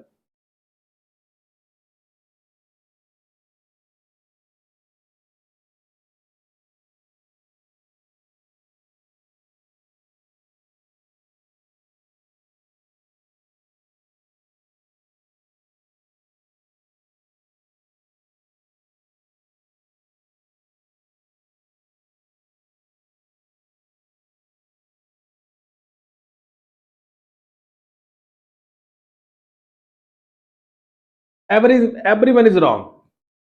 Just try to understand, everyone is wrong. You should ask me, so what is the value, means whether the value is significant or insignificant. Means if I say just try to understand what I want to say. If I say butter, ghee and buttermilk, all are material, so all are joint product. But if I say this is material, this is material, this is immaterial, then this to become joint product, this become byproduct. Try to understand, this is a concept, but in exam don't worry, they will inform you what is byproduct, what is joint product. From exam point of view, it is very easy. I was explaining the concept. If the amount is immaterial, then only it will become byproduct, otherwise it will become main product. Got this point? Have you understood? Yes sir. Then come to next point, deferred settlement terms. Once again, same thing, whatever we have done under Ind AS 16 and Ind AS 38. If the payment is deferred beyond normal credit period, in that case, the cost price will be equal to present value of all future payment. Present value of all future payment. Once again, interest will be equal to the future payment minus present value of uh, future payment minus present value of future payment, and that interest will be recognized as an expense over the period of credit. Over the period of credit. So if inventories are purchased on deferred settlement terms, purchase price for normal credit term will be the cost price, which is nothing but equal to present value of future payments. Once again, purchase price means invoice price minus trade discount plus non-refundable duties and taxes. When I say purchase price is what? Invoice price minus trade discount plus non-refundable duties and taxes. Okay. Interest will be this, and that will be recognized as an expense over the period of credit, but it will never be added to the cost price of inventory. Just try to understand, under Ind AS 16, under Ind AS 38, we have discussed that this interest expense will be charged to PL account as an expense unless it is covered under Ind AS 23. Means that interest expense can be capitalized. But for this inventory, it will never be capitalized, because just try to understand, when we purchase an inventory, it is ready for use, it is ready for sale, and therefore it cannot be a qualifying asset, and therefore it cannot be capitalized. So this interest expense cannot be capitalized. That will be never added to the cost per inventory. This will be always charged to PL account as an expense. For example, A Limited purchased inventory of rupees 60 lakh on 1/4/2016 on 2-year credit, which is more than normal credit period. Rate of interest for similar transaction is 10%. Calculate cost price. The cost price will be equal to what? Present value. Of course, you can easily calculate present value. This is the cost price. So what will be first journal entry? Inventory account debit to payable. This amount. Then at the end of year one, you'll recognize interest expense. At the end of year two, you recognize interest expense. Now the amount will become 60 lakh, and 60 lakh will be paid. 60 lakh will be paid. Okay, sir. Easy. So this interest expense will never be capitalized. This will be always charged to PL account as an expense. Okay, sir. No, the byproduct are not scrap. Byproduct can be sold in the market. Scrap material cannot be sold in the market. Scrap material can be sold in only in the scrap market. Market means where there are end consumer. Scrap market means raddi. Raddi means, are you getting what I am saying? That is only have scrap value, scrap market. Okay? Yes, sir. Both are different, but treatment is same. Okay, sir. Then, of course, this is very easy. Cost of agriculture produce harvested from biological asset. This I will discuss under India's 41. I will not discuss right now. So leave me. So this I will discuss under India's 41. Automatically, this para will be discussed. Then coming to NRB. NRB means what? For finished goods or stock in trade. It is very simple. NRB means estimated selling price minus estimated selling expense. Simple, easy. So estimated selling price is 100. But to make such sale, we need to pay commission of rupees 10. I need to do some transportation expense of rupees 5. So this will be deducted and your NRB will become how much? 100 minus 15 is equal to 85. So your NRB is 85. Yes, this is one estimation. This is one estimation. So NRB is just an estimation. It is an accounting estimate. It is an accounting estimation at the end of the year. Understood? Yes, sir. Okay, sir. Now for WIP, what is the NRB? Very simple formula. Just try to understand. We can't find out the NRB of WIP because WIP cannot be sold in the market. WIP cannot be sold in the market. Okay, चलेगा? So can I say we need to find out NRB of WIP based on the finished goods which is produced from the WIP. We need to find out the NRB of WIP based on the finished goods which is produced from that WIP. Understood this point? So first we will find out the NRB of finished goods which will be produced from that WIP. So we'll find out estimated selling price of finished goods, that will be given in the question. Estimated selling expense of finished goods, that will be also given the question. This will become NRB of finished goods which will be produced from the WIP, and from that will deduct estimated cost to complete the production. That will be also given the question. So this become NRB of WIP. Suppose the cost price of WIP is 100 and the NRB of finished goods which will be produced means the estimated selling price of finished goods which will be produced from that WIP is suppose 200, selling expense is suppose 10, so this become 190, and the cost to complete, let's say they have given 120. What is the NRB? 190 minus 120, that is 70. So NRB becomes 70, cost price is equal to 100. So what is the value? Value will be 70. And how much will write down? Write down is what? 30. That will be charged to PL account as an expense. So how much inventory is written down? Written down to is NRB, that is rupees 30. That is a loss. Loss will be charged to PL account as an expense. Understood this point? For raw material, this is very, very important. Nowadays, they are asking question on this. Nowadays, I have seen they are asking question on this. Okay. So what they are saying, if finished goods in which raw material is incorporated. Once again, can I say we cannot sell the raw material. So the valuation of raw material depends upon the finished goods.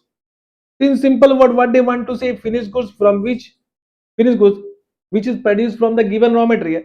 If that can be sold at profit, if that can be sold at profit, then value raw material at cost price. So there is no need to write down the cost price of inventory of raw material. Understood? So if finished goods in which raw material will be incorporated is expected to be sold at profit means more than the cost price, more than or equal to the cost price of finished goods, more than or equal to the cost price of finished goods. Means in this case, can I say NRB of finished goods is more than or equal to the cost price of finished goods? Then in that case, raw material is valued at cost price of raw material. Understood this point? But if the finished goods are expected to be sold at loss, so we need to apply conservatism here. So we need to provide for the expected loss. So in that case, what India has to say that raw material will value that cost price or is replacement cost, whichever is lower, or is replacement cost, whichever is lower. Understood? To value raw material at lower of its cost price and its replacement cost. Replacement cost means current purchase price of raw material. Current purchase price means at what price it can be replaced right now on balance sheet date. That is the replacement price. Understood? Can I ask one question? Means this is the case when NRB of finished good is less than the cost price of finished goods. Means there is an expected loss. Can I ask one question right now? Try to understand. Suppose the cost price of finished goods is 200 and NRB of finished goods is 190. Try to understand the question. Try to understand the question. And the cost price of raw material is equal to 100, and replacement cost, RC means replacement cost of raw material is 110. 110. So what is the value of finished goods and what is the value of raw material?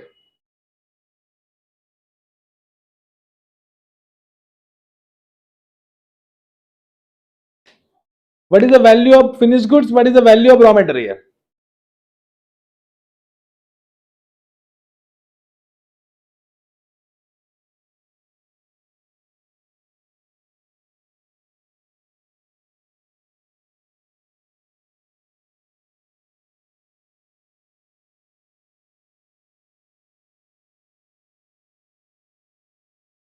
Everyone correct. Everyone correct. Super easy. Super easy.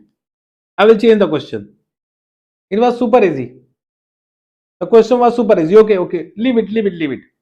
Now I'll change the question. Suppose this is 90. Now what is the answer?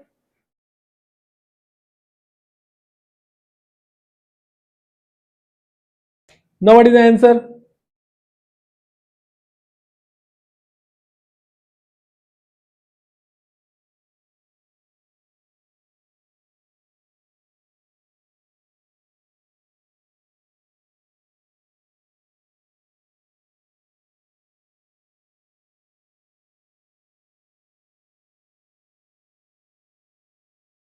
This is also easy. 190, 90. Acha. This is 190. Very good. Excellent. Means you are understanding. 190 and this is 90. Now the last question. Let's see. I am changing now one more question. This you have understood? Have you understood this point? 190 and 90. Now next question is what? This is what? 220. Now what is the answer?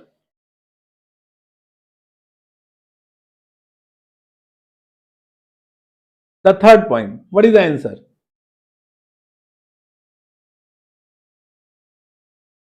If you can give this answer correctly, means you have understood all my emotions.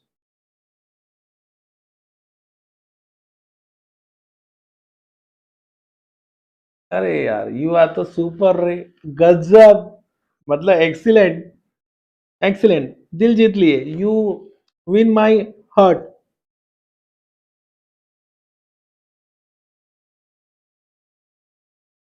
200 100 very good. I'm super happy. So 200, and because in this case finished goods are expected to sold at profit, their raw material is valued at cost price, not at replacement cost. Super easy, super interesting. It was not easy. So this will be 100, this will be 200, but anyone who is giving wrong answer, they need to rectify it. Okay sir, good question, expected in exam. Now I'm expecting one question on this point also, because one similar question has been given ICS study matter but till now not asked in exam. Correct. Now suppose you have on 31st March you have 1 lakh units of closing stock. Out of that, for 20,000 units, acha, the cost price of each unit is 100. For 20,000 in, already you have done one to sell, contract to sell, but the control is not transferred. Contract contract has been done on 31st March, but control is not transferred, means it cannot be recognized as revenue because the control is not transferred. And for that, the sale price, whatever is mentioned in the contract, is 150. Correct? Then what is the balance unit? 80,000. 80,000. Correct. Out of this 80,000 has been sold before approval of financial statement, before approval of financial statement. Now you know approval of financial statement. In days 10, you know. It was sold at a sale price of 120. No, not 120. It was sold at a sale price of 90. Understood? So how much was sold? Let's say 30,000 was sold before approval of financial statement. What is the balance? Balance is 50,000. And balance 50,000 is not yet sold before approval of financial statement. Means it is not yet sold. Correct? Are you getting what I am saying? So for that, management estimate the fair estimation given by management that it can be sold at estimated sale price is 80. My question to you all, what will be the NRB of this? What will be the NRB of this?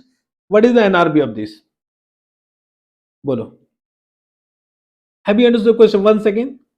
On 31st March, you have 1 lakh units. Out of that, for 20,000 units already you have done one contract, but the control was not transferred on 31st March. Therefore, it will not be recognized as revenue as per Ind AS 15. That is inventory. But a contract was done to make a sale at rupees 150. The balance unit, out of balance unit, 30,000 has been sold before approval of financial statement. It was sold at rupees 90. Why 90? Don't ask me right now. And balance 50,000 is not yet sold before approval of financial statement, but the management is expecting that it can be sold at rupees 80. Got this point? So what is the NRV? NRV will be what?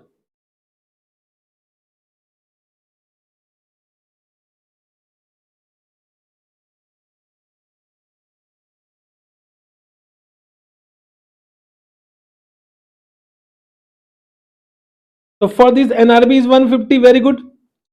For this NRV is 90, and for this NRV is 80. Sir, you have already given NRV. So now we'll compare with the cost price.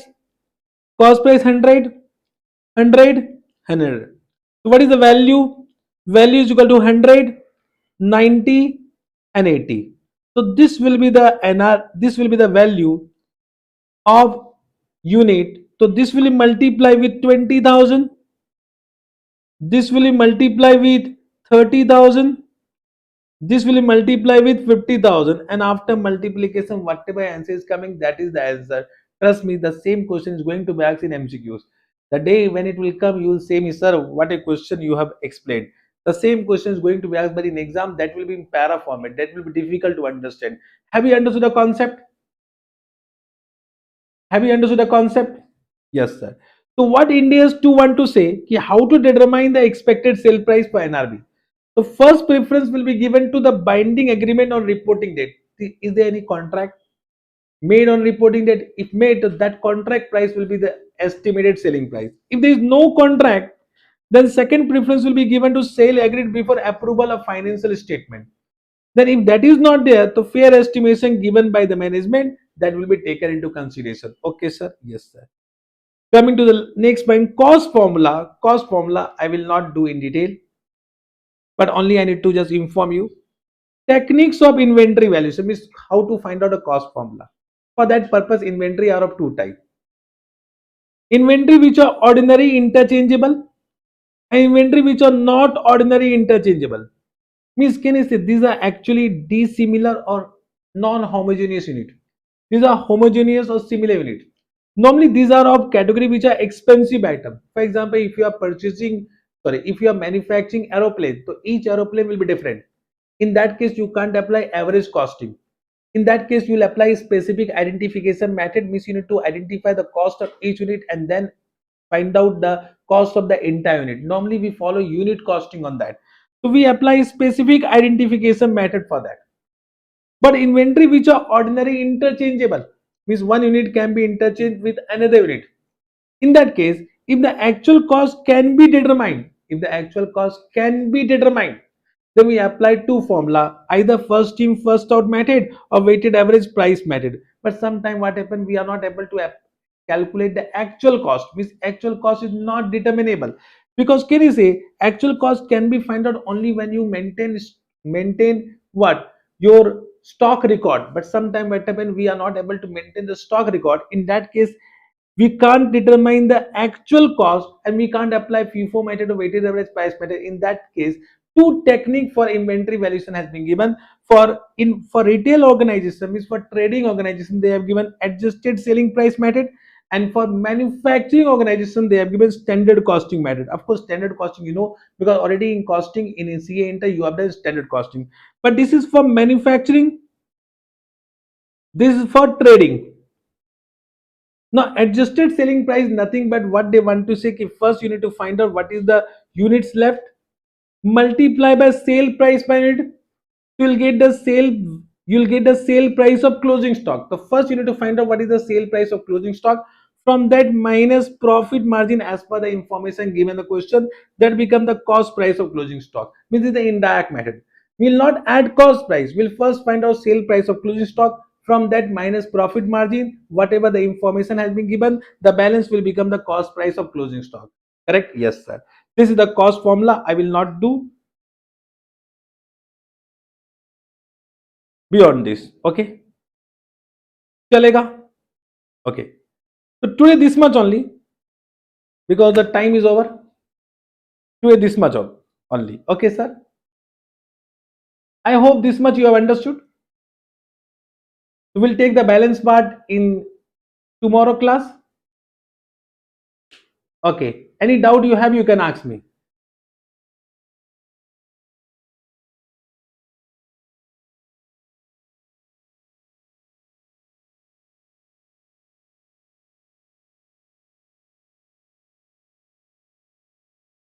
Write down some question, whatever you are supposed to do by your own, even though we have not done, but you can do this type of questions. Okay, write down, do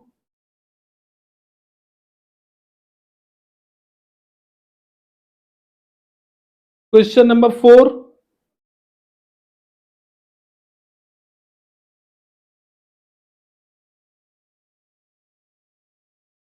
question 5, question 9,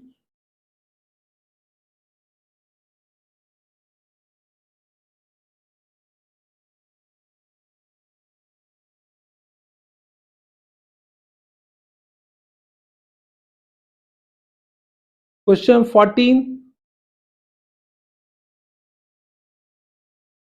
question 16. This much you do. Question 16 is must do. Okay. Okay. Raw material and finish goods वाला एक बार फिर बता दीजिए. Okay, raw material, raw material and finished goods.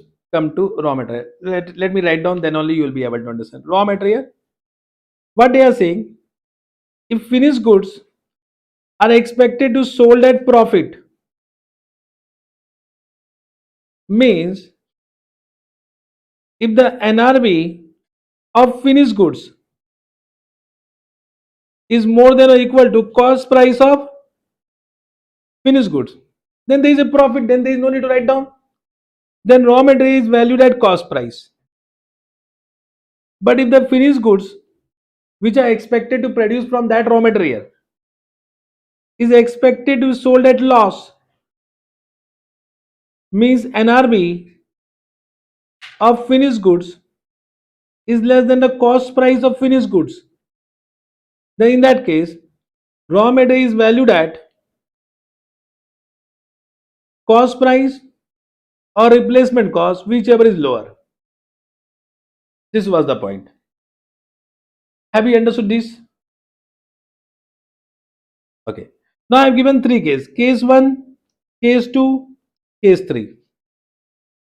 Cost price of finished goods is 200. NRV of finished goods is 190. Cost price of raw material is 100 and replacement cost of raw material is 110. So in this case, this is valued at 190 and there is an expected loss. So if there is an expected loss, so raw material is valued at cost price or replacement cost, whichever is lower. So lower is 100. So this will be valued at 100. This is the first case. Then second case I have said 200, 190, 100 and 95. So in this case you can see there is an expected loss. So this is valued at 190, but this will be valued at cost price or replacement cost which are lower. So this will be 95. Okay. Third was interesting where most of the student will do wrong. This is 200 and this is 210. So there is an expected profit. So this will be 200. In this case, if they suppose they have given replacement cost as 95, it is valued at cost or whichever lower, it is valued at cost. This is not at all relevant. So in this case, the raw material is valued at cost only because there is an expected profit. If there is an expected profit, the conservatism principle will not be applied now. Understood now? Chalega. So today we'll do this much only. I hope whatever we have done you have understood. Yes or no? The balance part will do the in the tomorrow class. Chalega. Thank you very much. If you have liked the classes, press like button. Don't go without liking the button. Okay. And of course, if you have not yet subscribe the channel because all the classes will be done in YouTube live from 6 p.m. to 8:30 p.m. Those who have joined today only, for them I am informing once.